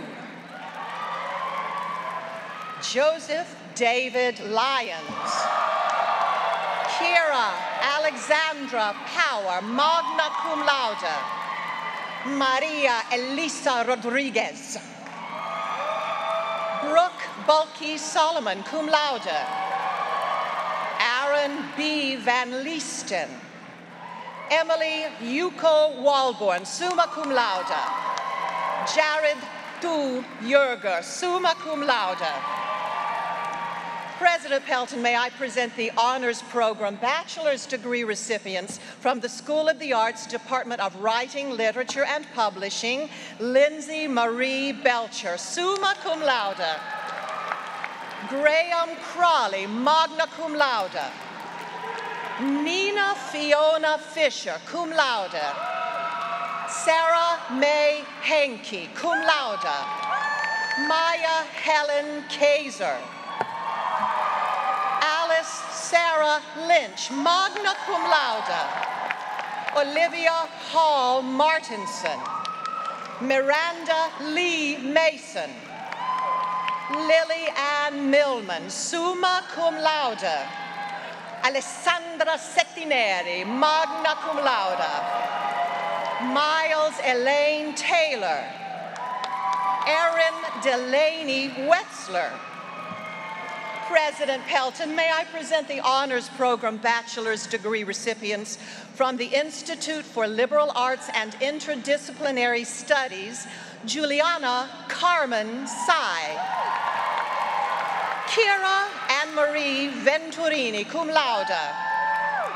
Alexander Joseph Winsenreed, magna cum laude. President Pelton, may I present the Honors Program Bachelor's Degree recipients from the School of Communication, Department of Communication Sciences and Disorders, Miriam L. Howie, magna cum laude. President Pelton, may I present the Honors Program Bachelor's Degree recipients from the School of Communication, Department of Communication Studies, Patrick Real Grollo, magna cum laude. Jane Emily Jankowski, cum laude. Hannah Chin Mielik. Michael Joseph Simon, cum laude. Amelia Claire Wright, cum laude. President Pelton, may I present the Honors Program Bachelor's Degree recipients from the School of Communication, Department of Journalism, Allison Hagan. Samantha Rose Mangino. Jacqueline Michelle Menjivar, cum laude. Sabrina Florence Silos, magna cum laude. Chloe Elaine Mower Thibault, magna cum laude. President Pelton, may I present the Honors Program Bachelor's Degree recipients from the School of Communication, Department of Marketing Communication, Yuel Kiefer Berhanu. Jade Lynn Hebling, cum laude. Anna Paula Marrone, magna cum laude. President Pelton, may I present the Bachelor's Degree recipients from the School of the Arts, Department of Performing Arts. Kata Serena Aragon. Alicia Nicole Babin, summa cum laude. Benjamin Bailey. Para Sunita Shortall Ballin, cum laude. Noah Alexander Barson. Brandon Joseph Beach. Nicole Marie Belwar. Kimberly Ann Berry, cum laude. Simone Lane Bordage. Joseph Robert Burt. Camille Calderon. Emma Rose Greg Campbell, magna cum laude. Christine Cecilia Coelho, magna cum laude. Timothée Gauthier Coroble. Abigail May Creighton, cum laude. Bree Reese Dagdagan. Roxanne Celeste Aurelie de Palma, cum laude. Lauren Amanda Dobles, cum laude. Morgan Ann Dunnigan. Jack J. Dwyer. Garrett Russell Engel. Tyler Erickson, summa cum laude. Miranda Rose Fain. Christina Gabrielle Feliciano. Andrew James Ferguson, magna cum laude. Kayla Fernandez. Samuel Schreiber Fiddler, cum laude. Robert Leo Flanagan. Elias Dante Flores. Sean Robert Frank. Talia Mary Frank Stempel, summa cum laude. Jonah S. Free. Kyle Daniel Gazurian, cum laude. Liana Perrin Janou, magna cum laude. Julia Glenn Hassenfeld Getz. Isabel Hallie Gitlin, cum laude. Jennifer Catherine Griffin. Sarah Allison Haber. Catherine C. Hall. Alexander Hanscom, magna cum laude. Emma Elizabeth Hausler. Karen Page Hutzel, summa cum laude. Charlotte C. Horan. Yushuen Melody Shu. Elizabeth Ann Kamla, magna cum laude. Ryan Patrick Kane, summa cum laude. Daniel Aaron Carlin. Eliza Ruth Kenny, cum laude. Chloe Astrid Kerwin, magna cum laude. Yay. Annie Colette Crivet. Well done, you. Well done. Vincent Joseph Leno. Jackson Riley Ray Kyle Jr. Lassiter, cum laude. Madeline Thomas Logan. Brianna Therese Mack, cum laude. Philip D. McKenzie. Allie Sunshine McLean. Santiago McLean, cum laude. Timothy Charles Malbuff Jr. Ashmita Rajesh Malkani, cum laude. Elmer Martinez.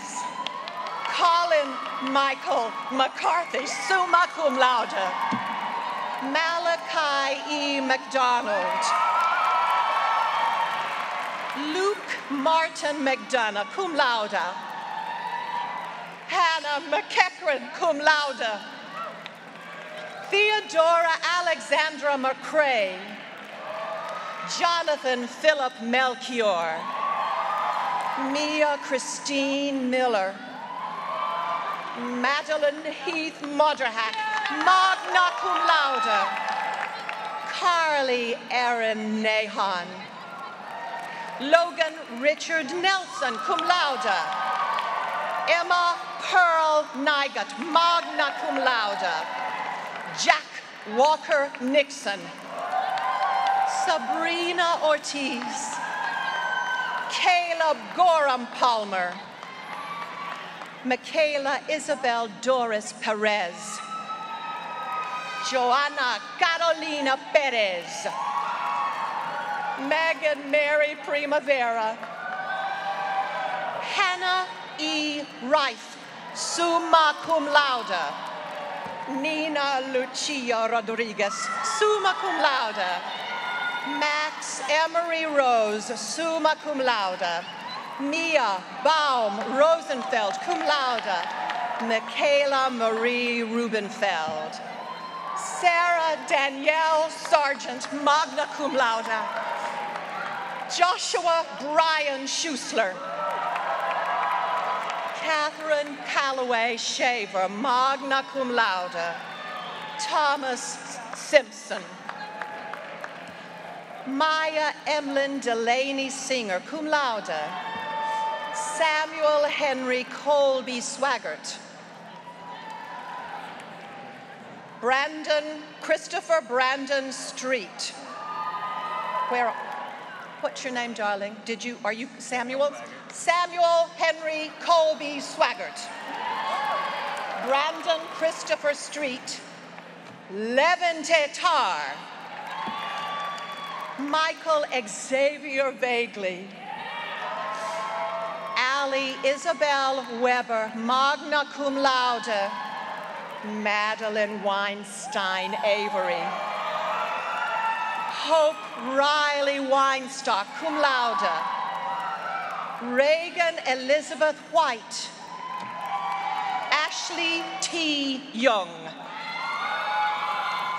President Pelton, may I present the bachelor's degree recipients from the School of the Arts, major in comedic arts, Kelsey Marie Gilm.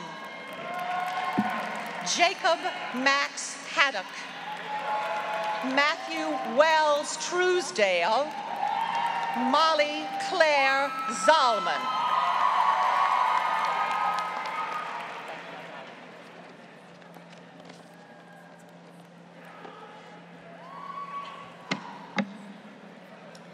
President Pelton, may I present the bachelor's degree recipients from the School of the Arts, Department of Visual and Media Arts.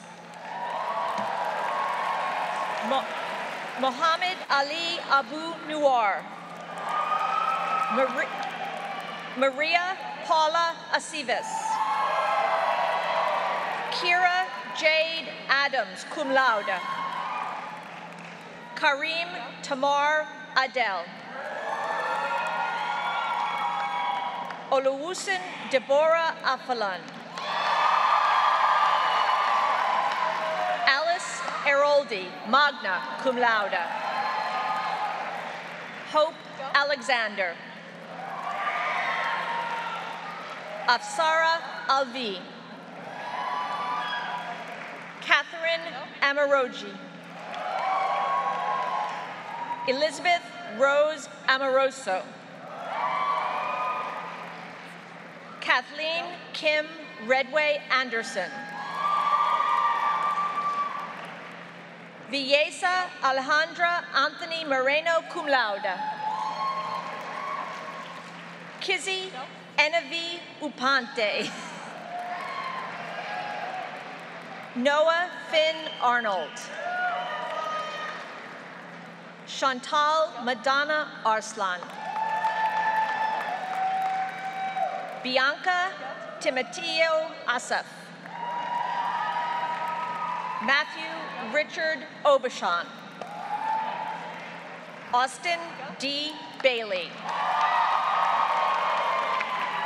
Serena Naoma Bailiff Curtis, summa cum laude. Melissa Nicole Bartletta. Patricio Daniel Gilbara. Sophia Eva Barrett, cum laude. Victoria Elizabeth Bartkovich, magna cum laude. Myrna Lee Basu. Matilda Eloise Bardacru. Nicole Marine Bowler.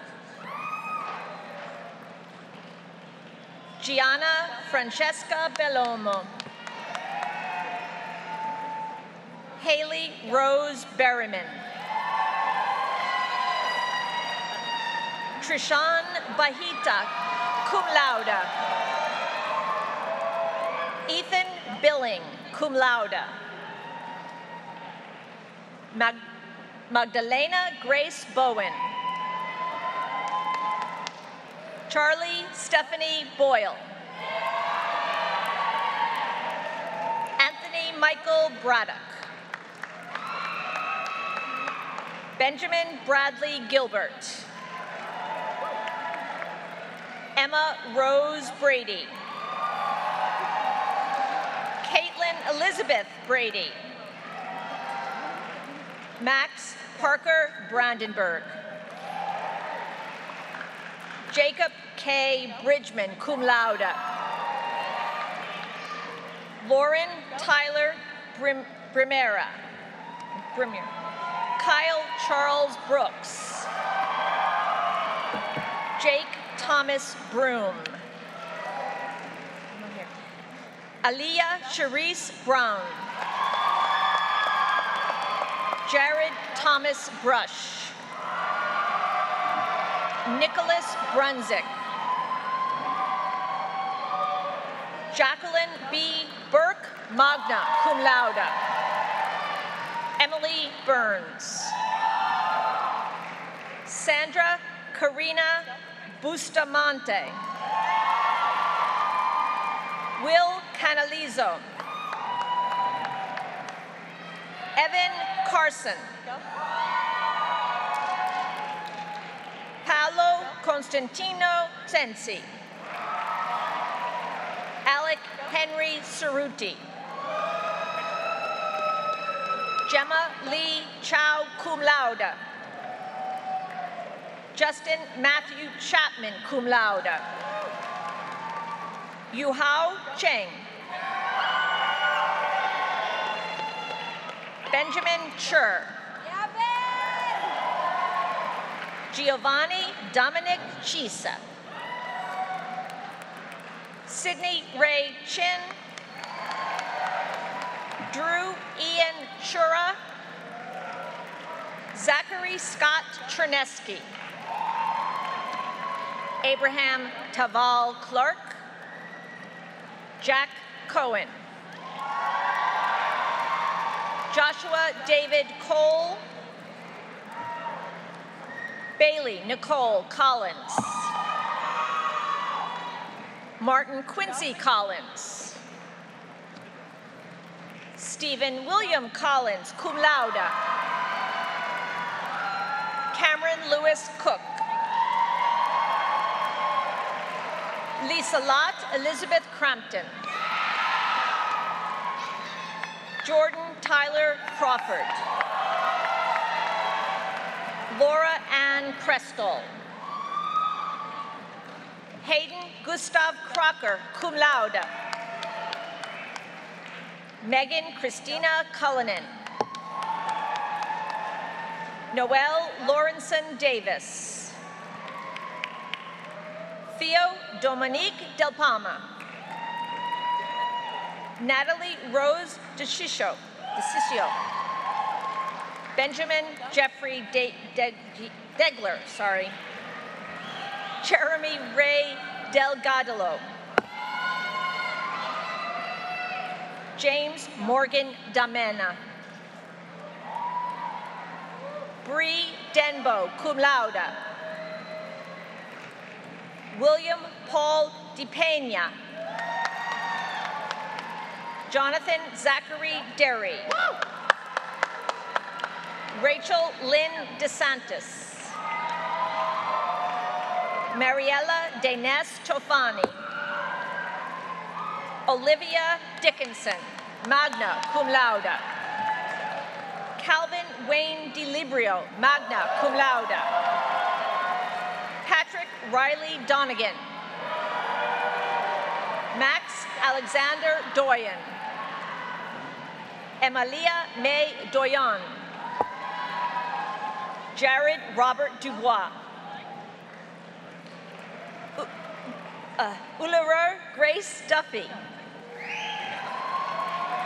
Benjamin Duniev, cum laude.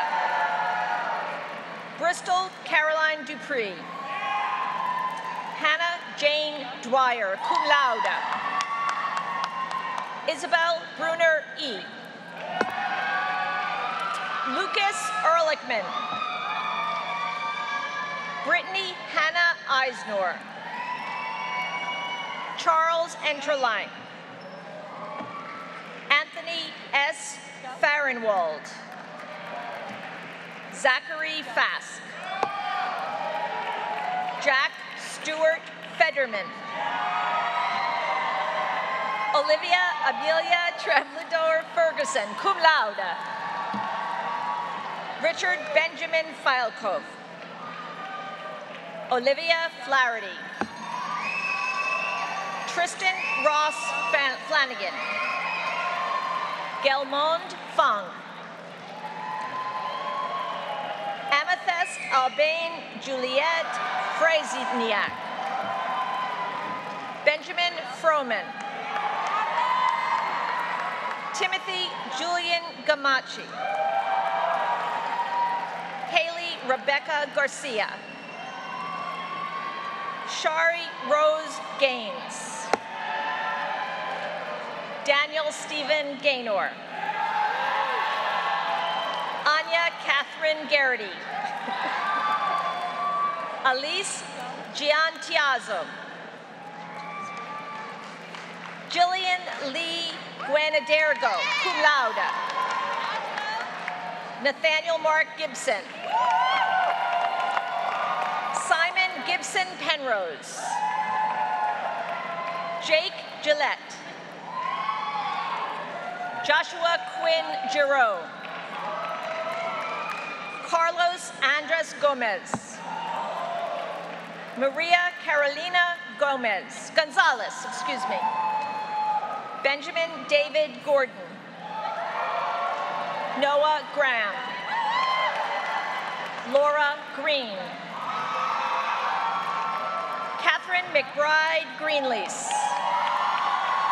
Tyler Joseph Griffin. Nathan Gruthius. Roberto Guerva. Jessica Ann Guida, cum laude. Saksham Gumber.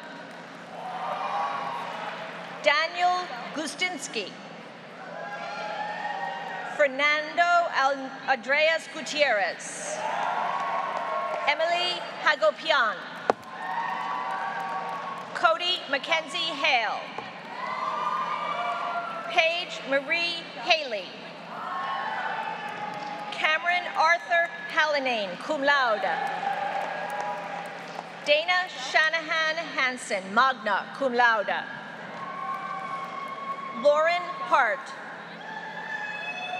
Emily Isabel Harris, cum laude. Justice Craig Harrison. Alexander McGibbon Hawthorne. Megan Heyman. Ziqiang He, cum laude. Dylan Henderson. Matthew Hensel. Morgan Elizabeth Herbert, cum laude. Hannah Hodge, cum laude. Samantha Grace Hollows. Da-Yu Hu. Zhang Hua. Theodore Dalton Hubish. Sydney Evanishin. Fernanda Guida Gubushuvish. Alexandra Rose Jakubiski, cum laude. Wei Young Chang. Yun Yi Xiang. Ta Yun Jin. Christine Jones, cum laude. Ronald Mark Michael Jocelyn. Alex Louise Callagher, magna cum laude. Allison Dale Kanusher. Aya Karlieva. Haley Rebecca Cartman. Samuel Eli Kaufman, magna cum laude. Dalton James Kearney. Gabrielle Nicole Keller. Daniel Patrick Kelly, cum laude. Shaylin Pamela Kelly. Woohoo Kim. Cameron Everett Kingdon. Isabel M. Kingsep. William Ryan Kirkler, summa cum laude. Dina Carolyn Klein.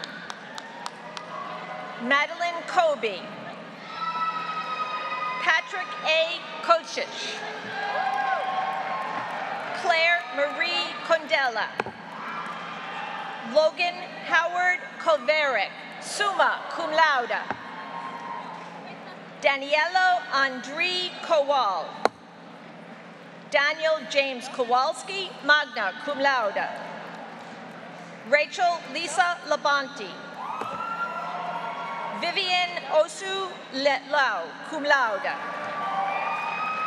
Law Jejun. Charles Leahy. Megan Leota. Miller Hughes Lepre. Daniel Brown Lewis. James Lewis. Andrew Lisciardi. Noah Light, magna cum laude. Chance McIntyre Little. Benjamin Matthew Loftus. Peter Lovejoy. Lanua Ma. Taylor Sue Mackesy. James David McElhaney. Nandini Mahupani. Anthony Raymond Mayerin.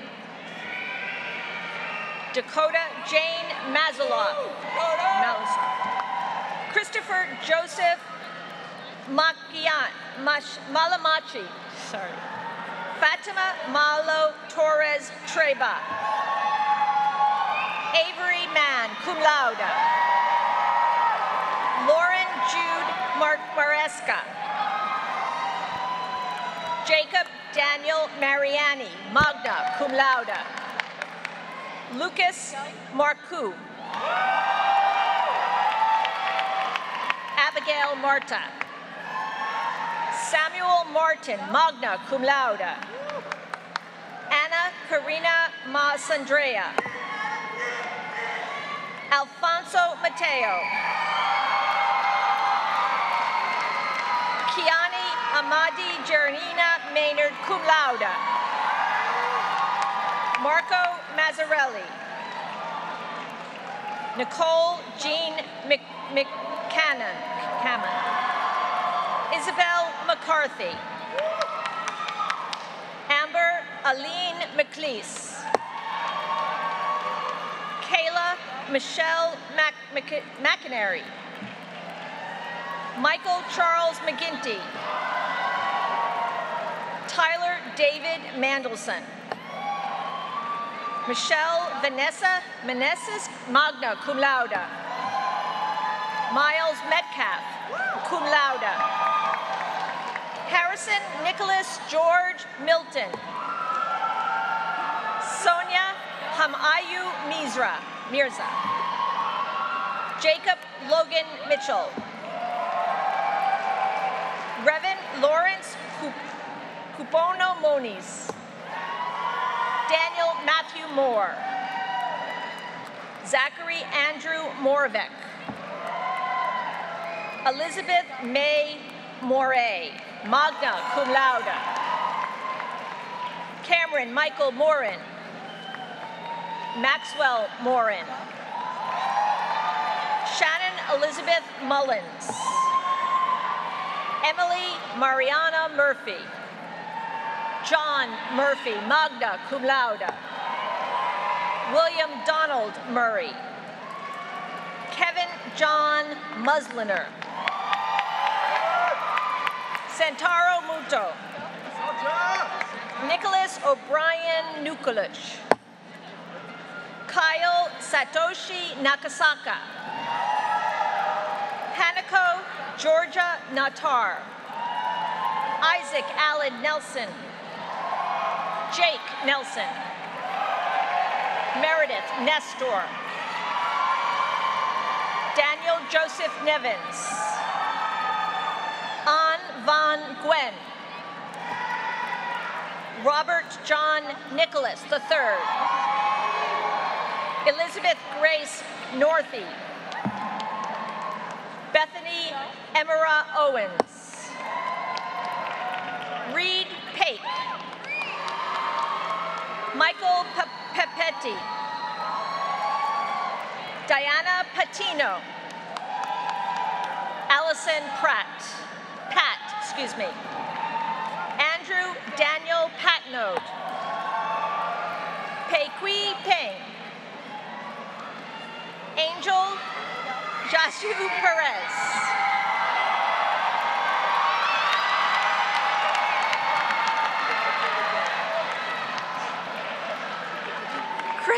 Crystal Nicole Perez, cum laude.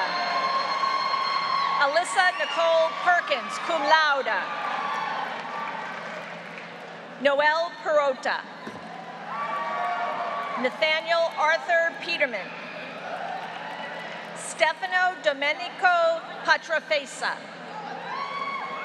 Angelica Marie Petrozinio. Paul David Petrozzosi. Christopher Martin Pietro. Emily Ann Holinchek. Annabelle Lissy Poirot, cum laude. Connor Thomas Powitsky. Tant Sin Pyond. Kui Quinn, cum laude. Jayu Chu. Jose Ramirez Barchelo. Cale Evans Randall. Yesinia Rego. Celia Riley. Shafan Ren cum laude. Shelby Rose Rengifo. Kayla Daniata Riley. Nicole Rinaldi magna cum laude. Jeffrey Riviera.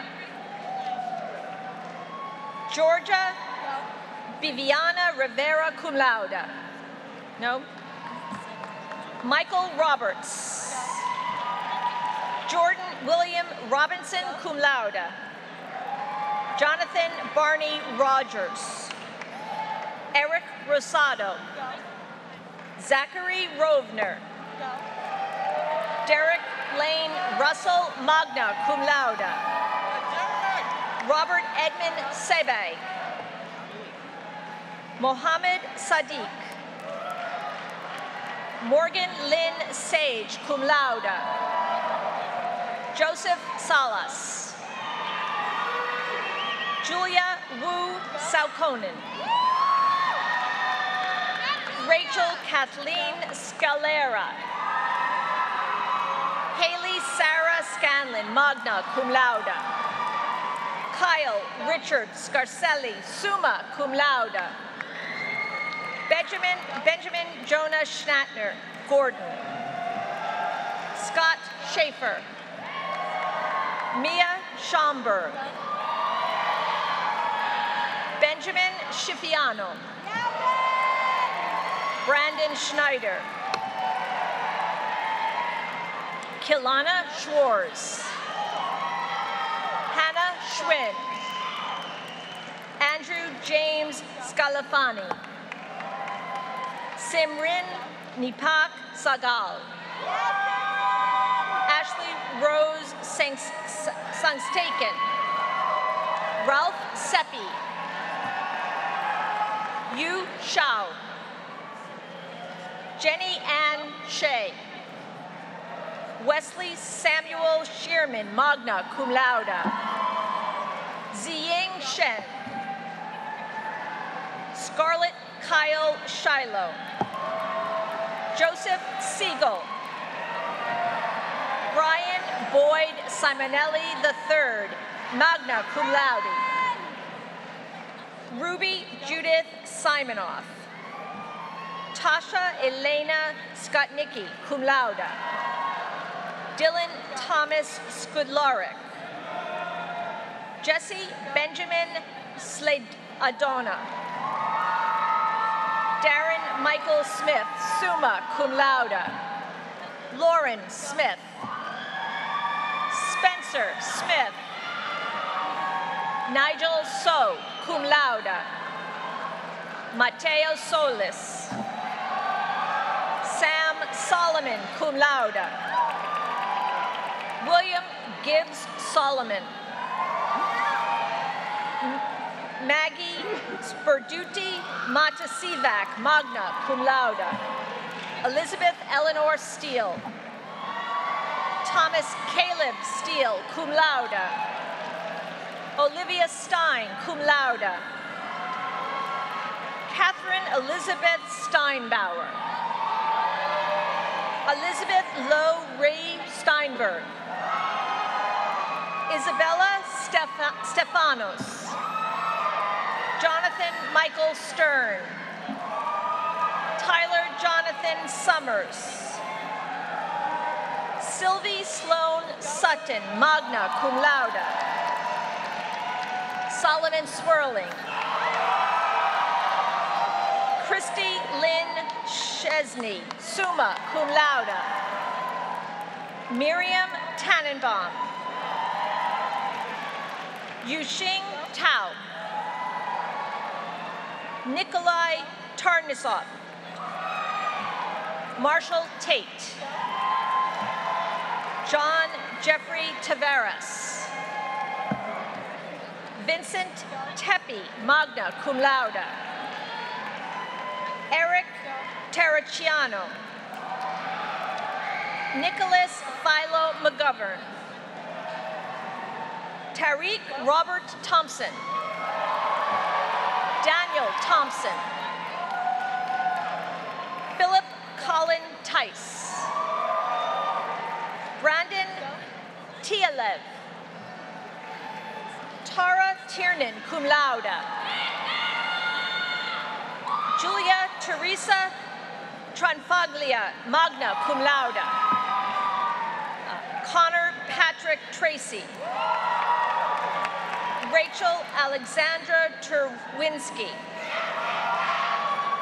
Kaylee Teese Harlow. Joseph Thomas Turner. Luca Claudio Vacciani. August Carlton Vandeveer. Tiziana Cameron Vasquez. Balavelin Van Katassen. Kelly Elizabeth Vernon. Eric James Von Hippel. Henry John Fumbaka. Joseph Wagner. Lauren Kathleen Walsh. Tianyi Wang. Aiden Dakota Watt. Emma Rose Weeks, magna cum laude. Lingyen Wei. Sydney Nicole Weiss. Brianna Denise Wellborn. Hollis Rain Wrestling. Jonathan Lawrence Wilder. Sam Wildstein. Vivian Betts Williams. Miranda Helen Wilson. Benjamin Roy Winters. Jordan Daniel Wold. Eustace Sven Christian Vreed, cum laude. Yungwan Wu. Joseph Yi. Yuhi Yim. Carmel Ioannis. Ethan Young. Michael Czar. Joseph Concetto Zapula, magna cum laude. Taylor Zavala. Wenqing Yang. Yilin Zhang. Noah Benjamin Zimmerman Schwartz. Vina Thi Lee.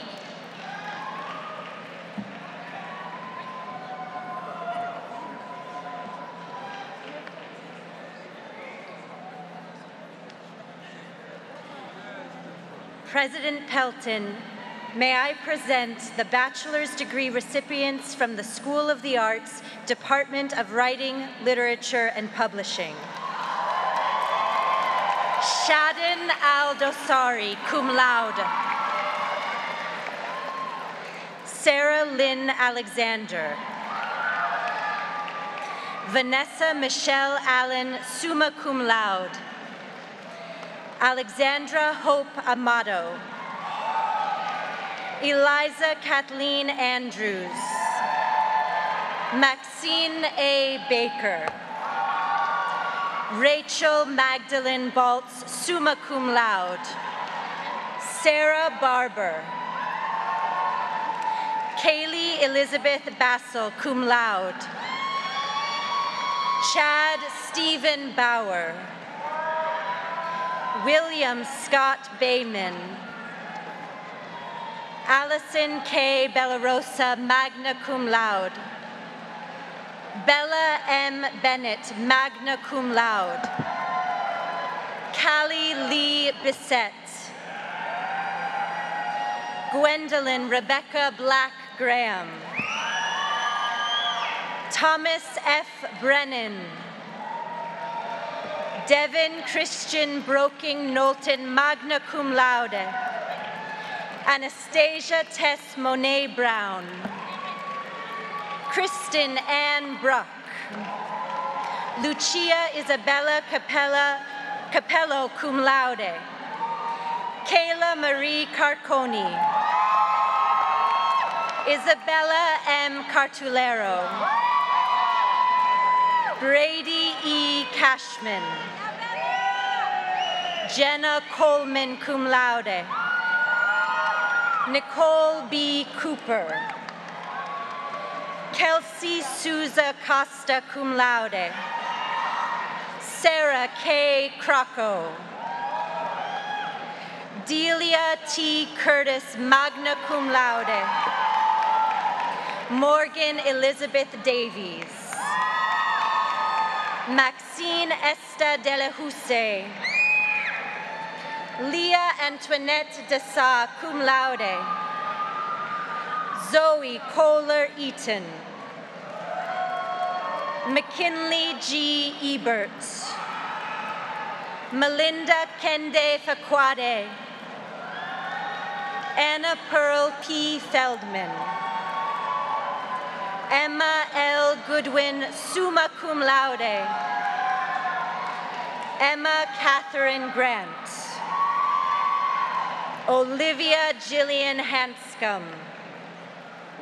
Lindsay Whitney Howard, magna cum laude. Brittany Rose Jarvis.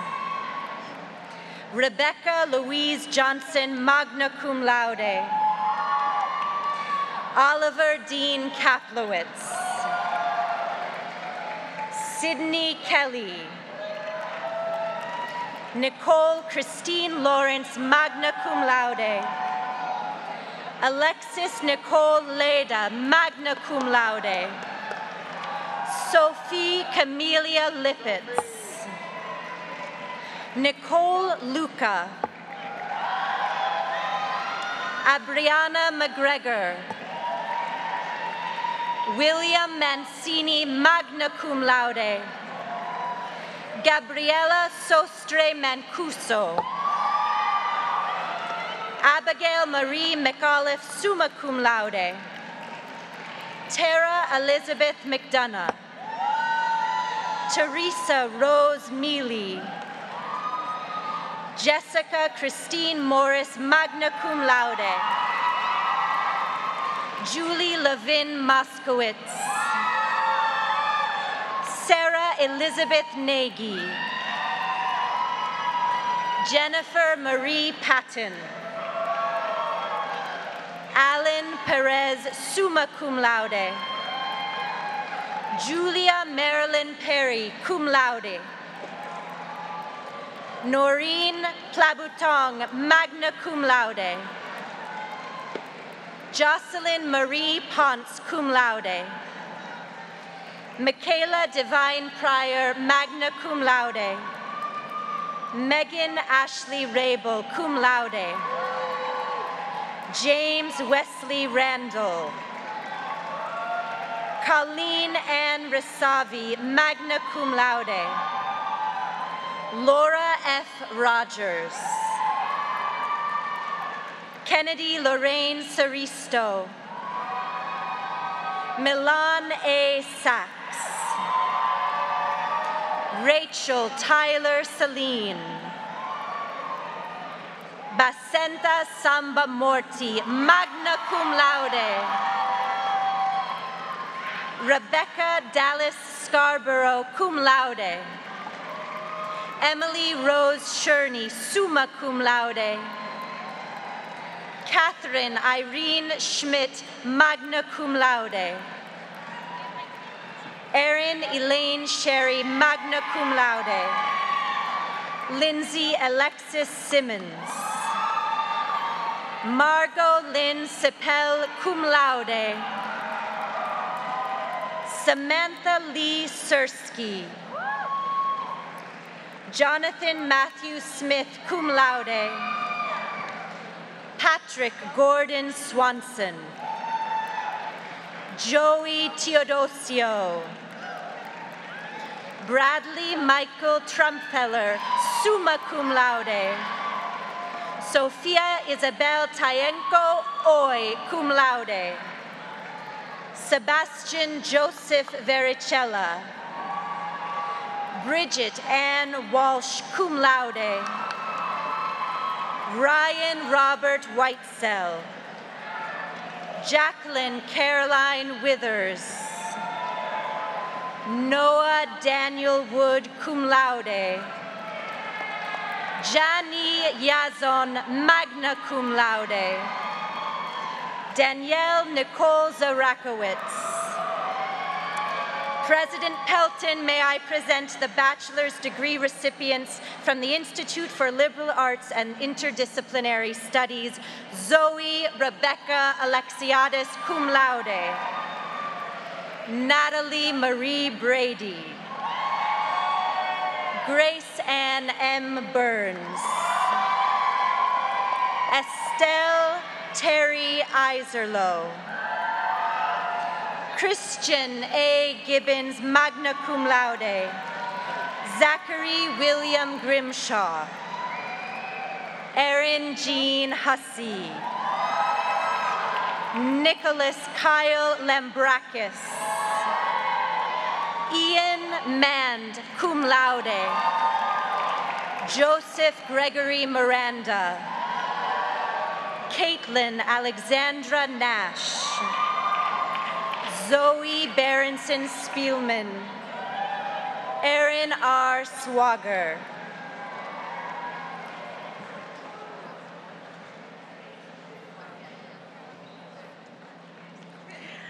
President Pelton, may I present the bachelor's degree recipients from the School of Communication, Department of Communication Sciences and Disorders. Evelyn Samantha Alley. Alexandra Mary Ayala. Jess Ann Frost, summa cum laude. Mary Elise Gagliardoro. Stephanie Grace Galvin. Eliza Catherine Grant, magna cum laude. Alexandra Grace Hansen, cum laude. Isabella Lewant, magna cum laude. Tara Jessica Lionetti, cum laude. Natalie Helen Livack. Rachel Elizabeth Lord, cum laude. Jessica Lynn Mann, magna cum laude. Sergio Martinez. Jillian Elizabeth McCann. Madison Joy Knoll. Jillian Elise Piccoli, cum laude. Veronica Alexandra Reyes Laura. President Pelton, may I present the bachelor's degree recipients from the School of Communication, Department of Communication Studies. Nupur Amin. Ryan Peter Bartlett. Willa Bagoyan. Paul F. Buazis. Bailey Francis Bouchard, cum laude. Megan M. Bratton. Karen Brianna Carpenter, cum laude. Sabria Sena Chaudhry, summa cum laude. Elizabeth Beatty Collins.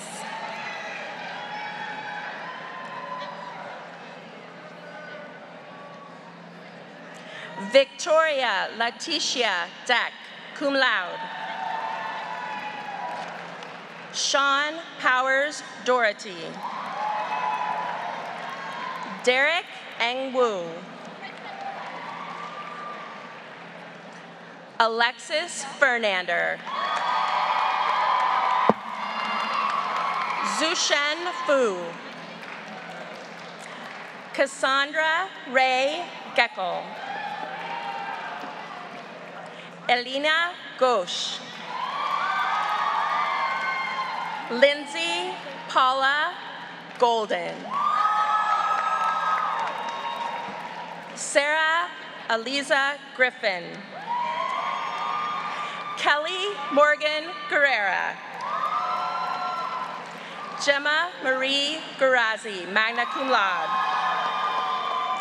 Claire Gomez Guerrero. Sydney Hark Odess.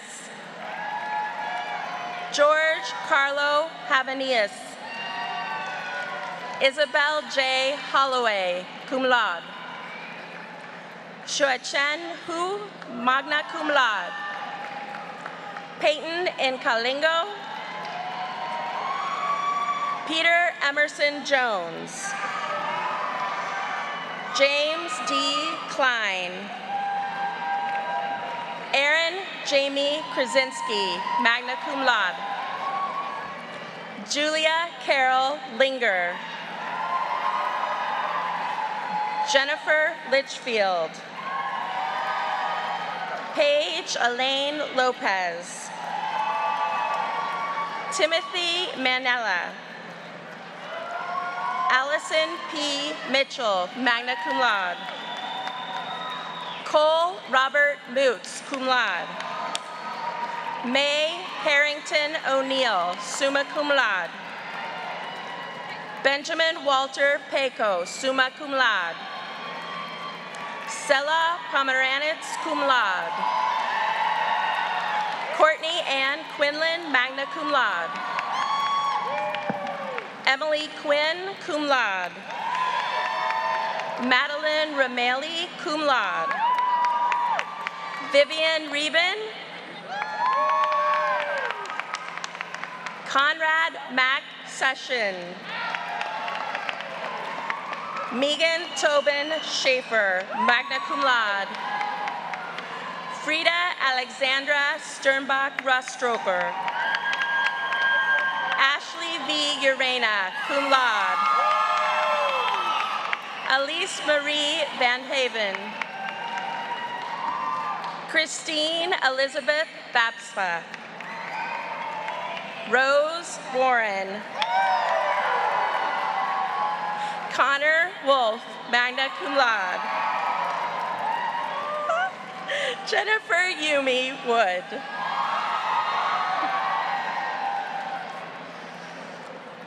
President Pelton, may I present the bachelor's degree recipients from the School of Communication, Department of Journalism. Samantha Felicia Avalos, cum laude. Esma Belhuari. Samantha Marie Brachtkin. Carolyn Dolores Broderick, magna cum laude. Juliana Rose Bruna, summa cum laude. Thomas Bunting. Casey Campbell. Matthew Case.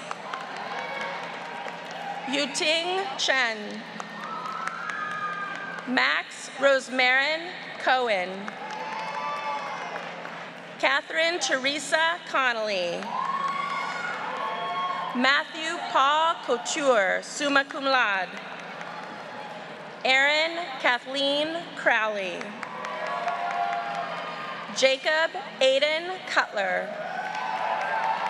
Maxwell Andrew DeLuca. Melissa Claire Falcone. Jacob Arthur Flynn. Kiana E. Francis Burkett. Natalie Kale Gale. Rebecca Gonzalez Abrijo. Shelby Rose Grebin. Olin Chastain Hayes. Bailey Raymond Kennedy. Jenna Nicole Lennon. Callista Angelica Leonardos. Zoe Rebecca Licata. Isabel Jessica Lichtenstein. Caroline David Long. Mary Catherine Malloy. Drayton Mayers. Thomas McArdell, cum laude. Paige Libby McLaughlin, magna cum laude. Hannah Charlotte McKean. Alexis Carol Mikulski. John Jefferson Newton II. Maria Nicoletta Nifakos. Philip James Gagan Noble. Aaron M. Nolan. Gloria C. Perez. Kimberly Ann Perry. Ezra Jack Plotkin. Amanda Lee Rosinski. Tyler John Neal Robichaud. Christopher Joseph Rogers. Madison Rose Rogers, cum laude.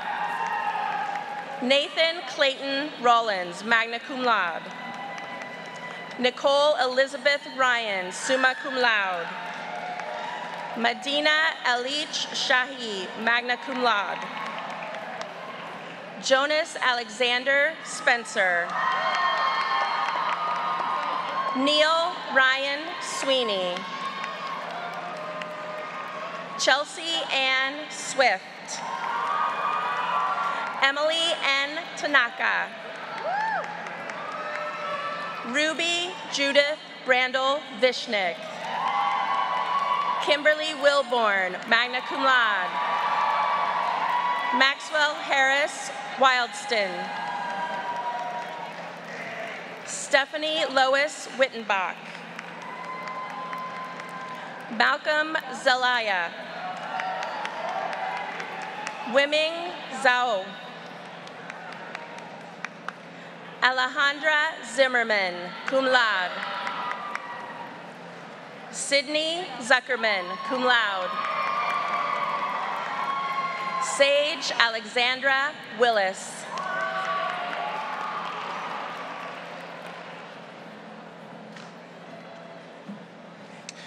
President Pelton, may I present the bachelor's degree recipients from the School of Communication, Department of Marketing Communication. Samantha Rose Ackerley. Clarissa Victoria Acosta. Swetha Ratnam Amarasen.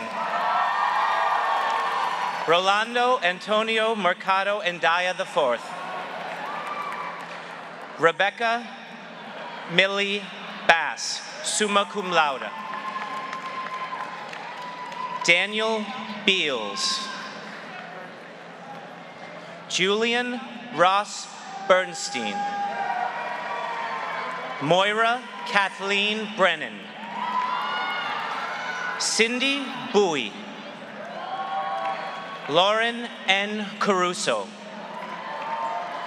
Lauren Rose Grace Carver. Amanda Grace Clark. Farah Cohen. Benjamin Joseph Crosby. Jacob Andrew DeTore, cum laude. Carly Marie Durant. Margaret Ann Eichler. Nicole Ann Eli. Margaret A. Engler. Brian R. Fisher. Evan Bradford Gillis. Samantha Goodman. Alexandra Elizabeth Goulet. Jeffrey Evan Gray. Jessica A. Gregorio, cum laude. Lindsay Ann Grillo, magna cum laude. Sarah Harari. Cole Wilson Harrison. Miranda J. Banks. Ashley Nicole Hoffman. Annie Huang. Victoria Iskaeva. Erin Paris Jaber, magna cum laude. Elena Ann Jones. Tallulah Jane Jones, cum laude. Connor Paul Jordan, magna cum laude. Katya Michelle Katznelson. Samantha Kelly, cum laude. Julian Farr Kendall. Sarah Kim. Sithikorn Kidayavacharapong. Andrea Lynn Kostovic, magna cum laude. Elise Caroline Cuscu, cum laude. Margaret Grace Lafamina. William Gregory Lantier. Alyssa Gloria La Rosa, magna cum laude. Kristen W. Lemley. Sui Lee. Eric Tang Lee, magna cum laude. Madison Elizabeth Martino, cum laude. Anne Murray Mashberg, summa cum laude. Kelly Ann McGarry, cum laude. Charlie Ann Melly. Hasib Mohammed Ali. Sarah Jean Malloy, John Reed Morgan, Tong Mu, Emma Newsom, Elizabeth Lee Noble, Amy Nicole Oberlander, magna cum laude, Keely Aiden Ruth O'Connell, Daniel Oken, Wendy Nazareth Ornelas, Emily Park, Mark Edward Perkowski, Anthony Joseph Puglisi, cum laude, Cheng Kian, Samantha Cyrene Reinstein, summa cum laude, Xiang Ren, Mary Jennifer Ricardo, cum laude, Natalia Sofia Rios Brasha, Christian Roman, Ramon Riza Rutherin, Melina Danya Salem, Christian A. Sawyer, Marissa Ann Secreto, magna cum laude, Josiah Seat, Emily Louise Alice Somida, Maria Helena Trimboli, Jeremy Hunter Villanueva, Trung Vu, Grace Emily Simone Warrenker, Judd Warshaw, Benjamin Isaac Zacudo, Hee-Wang Zhang, Marnie Eliza Zipper. And one more for the Laundry School of Music.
Three, two, one. Pink smoke. Congratulations, seniors. Yay! Mazel tov! You made it. It's graduation time. Now take all that you've learned, all your creativity, your talent. Think outside the box.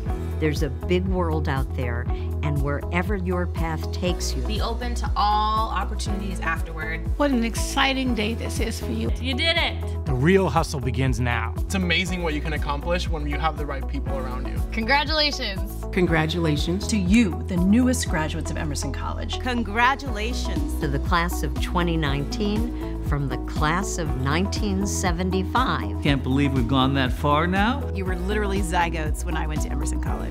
We are so excited to have you as our colleagues. We look forward to seeing you in the field. It's going to be nothing but the best. You just graduated from Emerson, of course. Congrats, you survived 4 Boston winters. Go home, take a pen to paper, and write down what you want to do. The world is ready and waiting and needs to hear your voice. The future is yours. Go forth and enjoy it.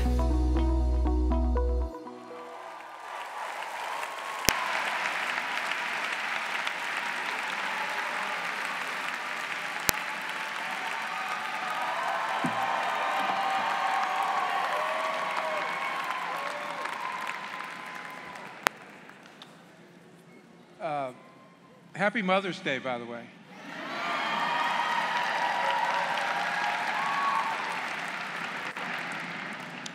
You know, we live in an age of discontent. Our age is one of deep cynicism and distrust on all sides. The noisy drum beats of slogans, the jangling discords of the news, the great storms of sound bites that rain down ceaselessly upon the citizens make democracy vulnerable to those messages that are the loudest or most persistent rather than those that are most reasonable or well considered. And the waves and bits of detritus that we now endure surpass anything that previous generations ever knew. If independent judgment is the sine qua non of effective citizenship in a democracy, then we must admit that it is harder to maintain now than it has ever been before. And for this, much diligence is required. Social media in particular are the shining and alluring toys that aid us in this enterprise. We believe that we control them, however, they actually control us. A tweet here, a tweet there, an uncurated social media post everywhere, speeds around the continents, across countries, and in colleges, masquerading often as truth. Our insatiable hunger to reduce ideas and language to the lowest common denominator is now habitual and normative, and it is one of the great dangers to contemporary American society. Our discontent is a contagion that crosses all human boundaries of age, of gender, of skin color, of political affiliation, of religious beliefs or no beliefs at all, of the rich, of the poor, and everyone in between. Colleges and universities at one time, many, many years ago, when I was much younger and buoyed up by idealism, were thought to be places of critical thinking and, yes, of skepticism, but the kind of skepticism that withholds judgment until the dust settles over the facts. A place of disinterested reason and of unvarnished truth, of seeing a thing as it truly is in itself. But they, or rather we too, are not immune to this contagion. Happily, however, if we are lucky, every now and then something happens or someone appears who seems to break through the clutter. And I want to introduce you to Sheldon Brown, class of 14, Emerson College, performing arts major. Sheldon, come here.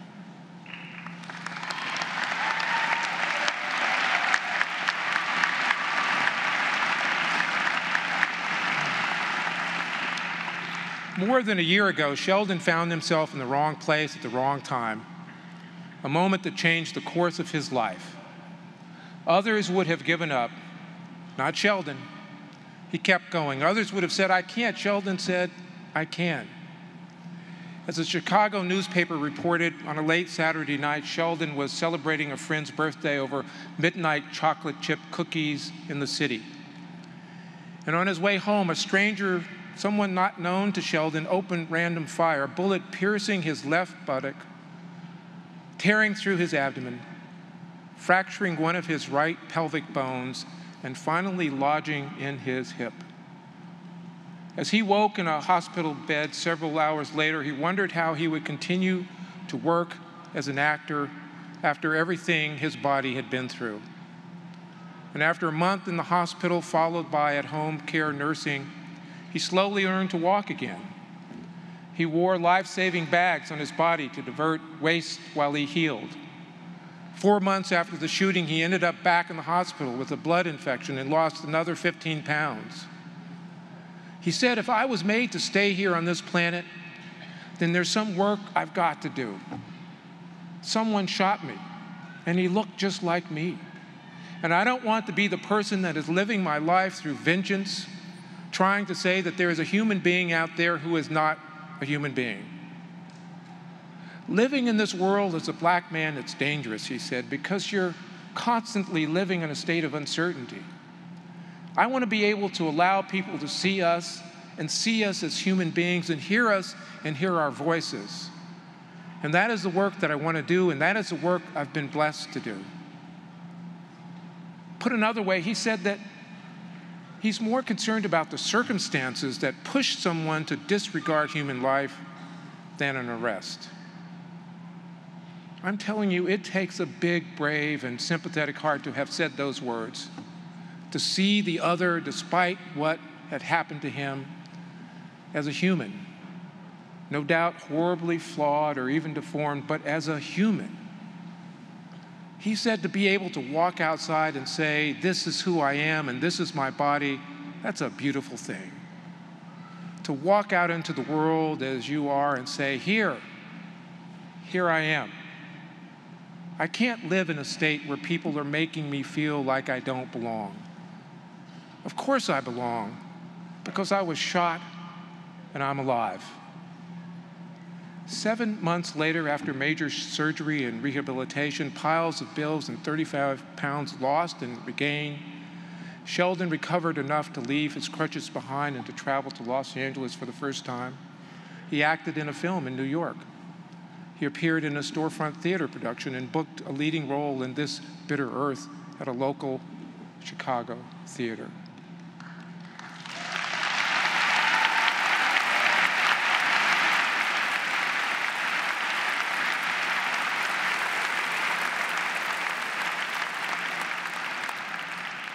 Yes, Sheldon, you do belong. You spoke power to truth, but you did so and continue to do so with remarkable resiliency, humility, clarity, and compassion. In certain religious traditions, we call what you have done grace, an unmerited gift of love.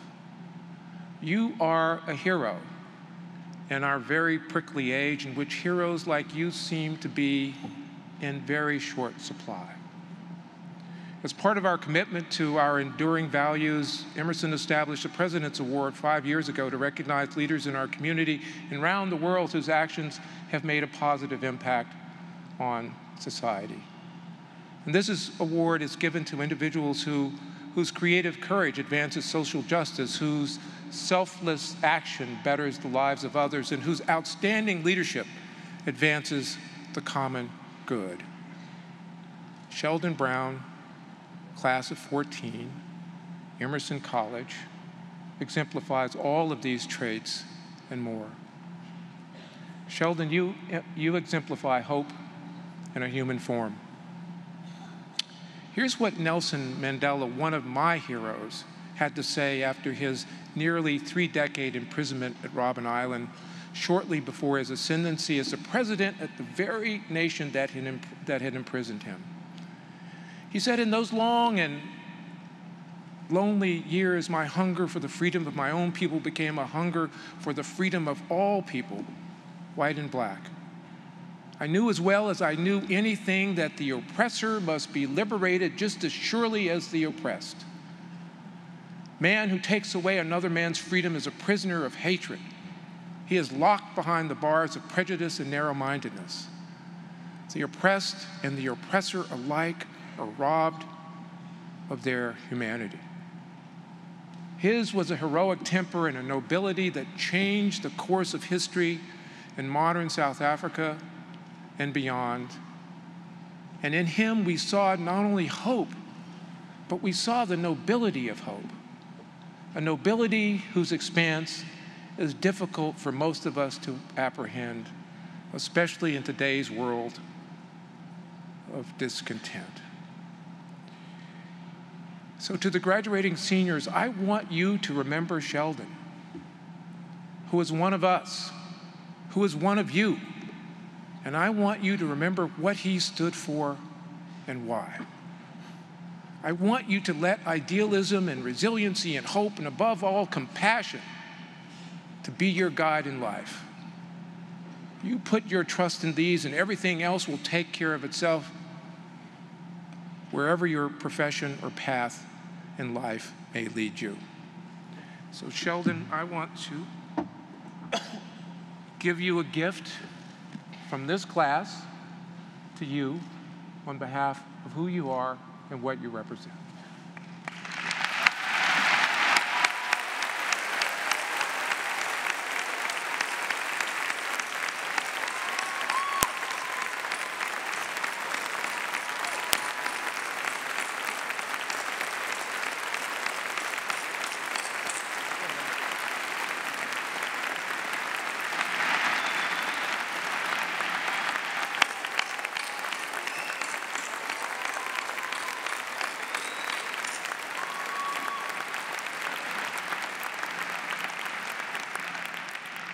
So when you depart from these halls of learning, may your life work be of noble note. May you find meaning in your commitment to others. And may your memories of Emerson, whatever they may be, that they be undying. Thank you very, very much. Thank you.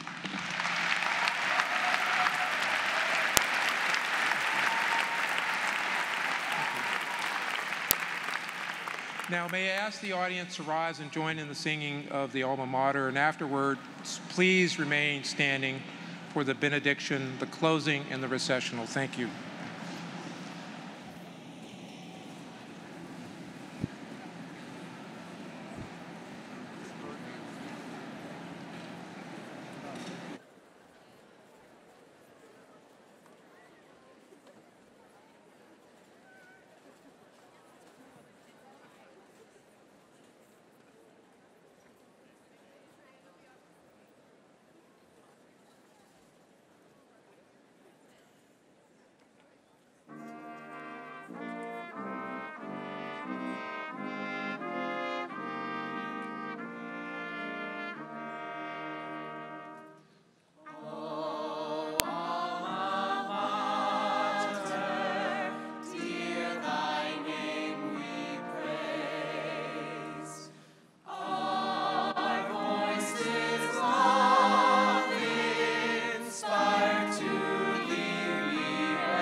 Graduates, as you prepare to go forth into this world, carrying your wild creativity, your deep compassion, and inquisitive minds into new communities and new adventures, I leave you with these words of blessing from Adrienne Marie Brown.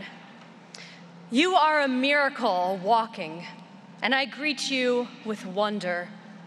I can never know the struggles you went through to get here, but I know you have swum upstream, and at times it has been lonely.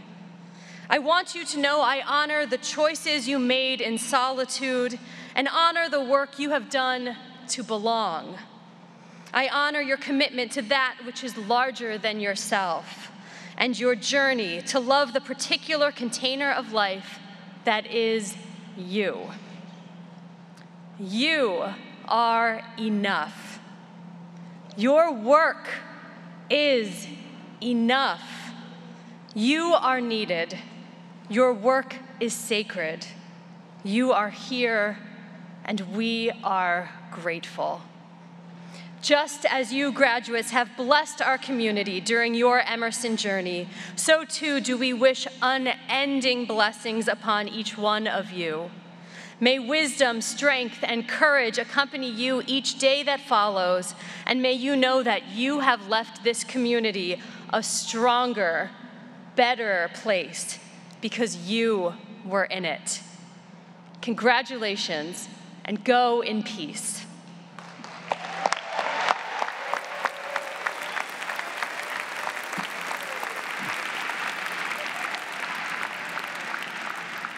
Thank you for joining us today.